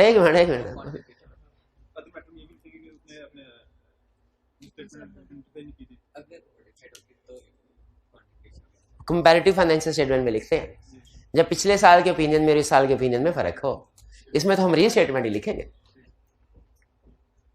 ठीक है? क्लियर? सॉल्यूशन लिखा तो आप, सॉल्यूशन देखा आप चौंक उठे, हैरान हो गए, आपने कहा ये पॉइंट मेरे ज़हन में क्यों नहीं आया, पहले मैं रिक्वायरमेंट पढ़ूं। What would be impact on, अच्छा इसमें इंपैक्ट ऑन ऑडिट रिपोर्ट है। एक और क्वेश्चन था, उसमें उसने पता है रिक्वायरमेंट में क्या लिखा था? एक चीज हमेशा याद रखिएगा, ऑडिट की केस स्टडी के सॉल्यूशन में क्या आएगा, ये इंफॉर्मेशन पे डिपेंड नहीं करता, ये रिक्वायरमेंट पे डिपेंड करता है। सेम इंफॉर्मेशन हो और रिक्वायरमेंट में लिख दे what shall be auditors course of action, procedure कौन से लिखेंगे इधर? क्या स्पेसिफिक प्रोसीजर? क्या वो तो आइडेंटिफाई कर लिया हुआ है आपने, आइडेंटिफाई तो कर लिया हुआ है। वो तो बेसिस फॉर ओपिनियन तो इम्प्लीकेशन रिपोर्ट में कवर हो जाता है। अगर यहां पे कोर्स ऑफ एक्शन होता तो एक काम एडिशनल करते, बोले क्या, जो कि आई कैप ने किया हुआ। जब कभी पिछले साल में मिस स्टेटमेंट आती है ना, अगर इम्प्लीकेशन रिपोर्ट के अलावा भी उसने कुछ पूछा हो तो ये वाली बात लाजमी सोल्यूशन में लिखता है वो आई कैप। ऐसे नहीं बताऊंगा, कुछ तो सोचे पहले। अगर कोर्स ऑफ एक्शन हो तो इंपैक्ट ऑन रिपोर्ट के साथ क्या बात लिखनी थी? वो कहता है रिस्क ऑफ फ्रॉड भी इंक्रीज हो जाएगा। कहीं ऐसा तो नहीं पिछले साल जानबूझ के मिस स्टेटमेंट की गई हो। और खास तौर पे ये जो हमें बता रहा है ना कि मिली भगत के साथ, तो पिछले साल मिली भगत की, इस साल नहीं मिली भगत की होगी, हैवी सेल की होगी। तो खुद बताइए, रिस्क ऑफ फ्रॉड आना चाहिए कि नहीं? मैनेजमेंट की इंटेग्रिटी पे डाउट को डिस्कस होना चाहिए कि नहीं? अब वादा करें मेरे साथ कि जब कभी पिछले साल में मिस स्टेटमेंट आएगी और वो course of action, implication report में नहीं लिखना, जब कभी वो कोर्स ऑफ एक्शन पूछेगा तो आपने इंपैक्ट ऑन रिपोर्ट तो बताना ही बताना है, रिस्क ऑफ फ्रॉड को भी डिस्कस करना है। करेंगे पक्का? देखते हैं आगे चले, इसमें कुछ डिस्कस तो नहीं करना। School limited clear?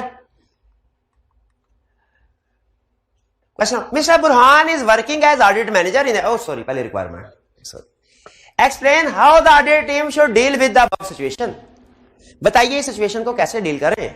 हमने कहा अभी बताते हैं। Mister Burhan is working as audit manager in the firm of chartered accountants. The audit team have brought the following matter to his attention. On the first audit of Nasir Limited, the chief financial officer of NL has revealed that due to an error, a material liability was understated in preceding financial year.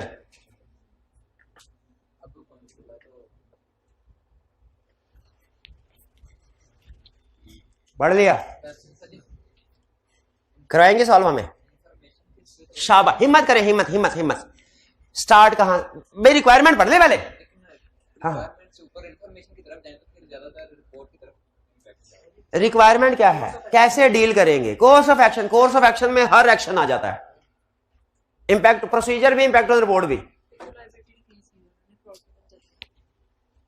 Liability decrease की है, fraud की तरफ जाना है भाई, fraud की तरफ जाना है, फ्रॉड की तरफ जाना है, फ्रॉड की तरफ जाना है पक्का। शाबाश। Risk of fraud increase, management integrity increase, sorry doubtful वगैरह वगैरह हो गया साइड पे। अब क्या करना है आगे? Reporting implication. शाबाश, बताइए। एक मिनट है रे, अदर मैटर कैसे आ जाएगा? अच्छा अच्छा, ओके ओके ओके, ठीक है। फर्स्ट अदर मैटर में क्या बताएंगे? वही इंफॉर्मेशन जो बताते होते हैं, ठीक है। और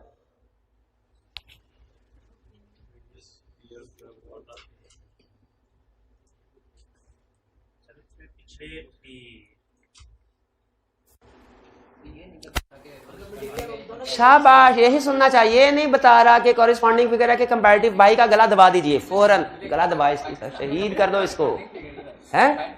हाँ, बाय डिफॉल्ट कॉरेस्पॉन्डिंग फिगर ही है। अब आगे चले, आगे चले।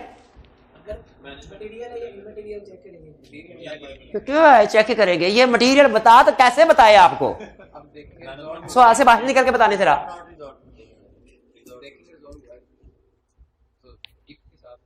क्या बताएं इसके साथ? हम स्टार्ट मैनेजमेंट से करते हैं कि प्रीडिसेसर ऑडिटर से करते हैं? अब आप इसको शहीद कर रहे हैं। प्रीडिसेसर ऑडिटर है ही नहीं, ये फर्स्ट ऑडिट क्या है? अभी अदर मैटर खुद बताया, अदर मैटर खुद बताया, प्रीडिसेसर ऑडिटर है ही नहीं है। अब बताइए प्रीडिसेसर ऑडिटर से शुरू करना चाहिए कि मैनेजमेंट से?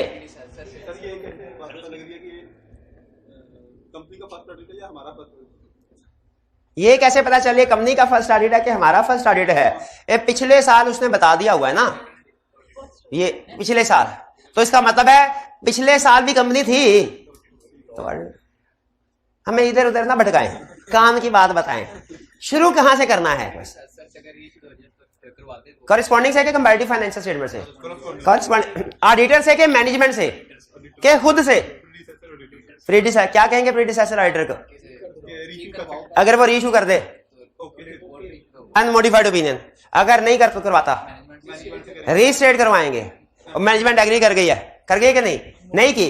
अगर मैनेजमेंट एग्री कर जाए तो अनमोडिफाइड ओपिनियन प्लस एमसी, और अगर मैनेजमेंट एग्री नहीं करती तो मोडिफाइड के क्वालिफाइड। शाबाश, क्वालिफाइड किस वजह से? लैक ऑफ कंपेरेबिलिटी की वजह से, मटेरियल मिसस्टेटमेंट की वजह से नहीं, बोले लैक ऑफ कंपेरेबिलिटी। पिछले साल था, इस साल तो ठीक है, लैक ऑफ कंपेरेबिलिटी, बस ज्यादा नहीं सोचना। ठीक है, अगर जाके नहीं सर इस साल में भी मसला है, हाँ तो कहानी सारी है ना सर। ये वैसे कल अगले दिन करने वाला है, तभी सारी खिचड़ी मिक्स होती है। हाँ कोई बात नहीं, कोई बात नहीं। अगले दिन अभी करवा रहा हूं तो कह रहे खिचड़ी, अगले दिन कहे सर रिवीजन होने वाली है। मैं जैसे आपकी चालें जानता नहीं। हाँ।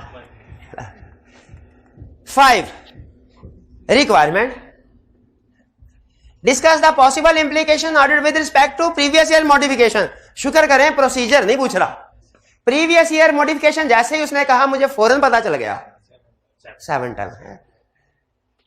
You are carrying out audit of Akhtar auto limited for the year end 31 December, listed company engage in business manufacturers. सलाम दुआ कर रहा है। कैम कैसे आ गया? हाँ कैम सेक्शन आया, कैम सेक्शन आया, बिल्कुल हाँ जी। प्रीवियस ईयर्स, लेकिन उसने कहा हुआ with respect to previous year modification. मुझे बताओ, मुझे कोई और ना बताओ। Previous year's audit board was qualified on account of inability to obtain sufficient and appropriate audit evidence with respect to store and spares, as ledger of store and spares contained many negative balances.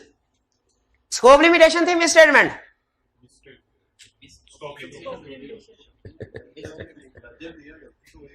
ये क्या है ऊपर? Qualified on inability to obtain sufficient appropriate audit evidence क्या होता है? Scope limitation है। अच्छा मेरा असल में सवाल मैंने ये नहीं पूछना था कि मिस स्टेटमेंट है कि स्कोप लिमिटेशन, असल सवाल मैंने ये पूछना था पिछले साल का ओपनिंग स्टॉक में स्टोरेज स्पेयर में स्कोप लिमिटेशन है कि क्लोजिंग में?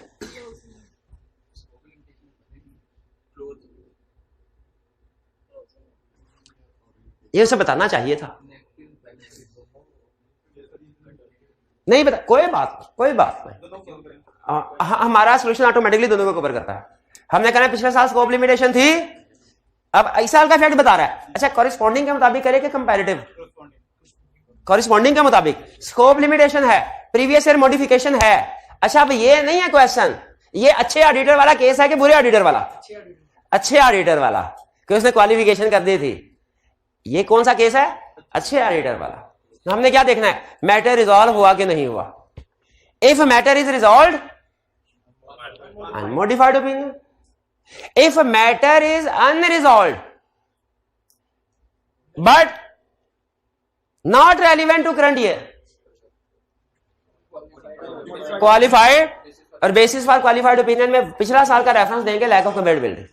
और अगर matter unresolved relevant for current year, qualified opinion एक ही आएगा। Qualified basis for qualified opinion में दोनों साल। क्लियर होएगा नहीं? चलिए आगे चलते हैं। नहीं मेरा हाल बस हो गया। चलिए ये कुछ अच्छा बाकी के क्वेश्चन ना आपको प्रैक्टिस सेट मिल गया ना एप्लीकेशन गाइड के नाम से। बाकी के क्वेश्चन आपने घर जाके गो थ्रू करने हैं, देखने हैं। ठीक है जी, कोई क्वेश्चन पूछना चाहते हो तो पूछ लें। कोई क्वेश्चन नहीं है? कुछ को समझ आया? अच्छा 5 7 10 को 5 10 के साथ मिलाना है, और हो सके तो 560 का तड़का भी लगा लें, क्योंकि आपको पता है एक जगह पे 7 10 और 560 मिल जाते हैं। कब कहाँ मिलते हैं बता? कहाँ मिलते हैं? 7 10 और 560 कहाँ मिलते हैं? जब पिछले साल करस्पॉन्डिंग फिगर में मिस स्टेटमेंट हो और प्रीडिसेसर ऑडिटर एग्री हो जाए री इशू करने पे। 7 10 और 560 कहाँ मिलते हैं? किस मोड में मिलते हैं? जब कॉरेस्पॉन्डिंग फिगर में मिस स्टेटमेंट हो और प्रीडिसेसर ऑडिटर अपनी गलती माफ इशू। ये ध्यान में रखिएगा। तो बेहतर है 560 5 10 7 10 ये इकट्ठे पढ़ ले तो अच्छा, वरना कम से कम 5 10 7 10 तो इकट्ठे ही चलेंगे। क्लियर जी? चलिए आज का लेक्चर यहाँ पे खत्म करते हैं। अल्लाह हाफिज।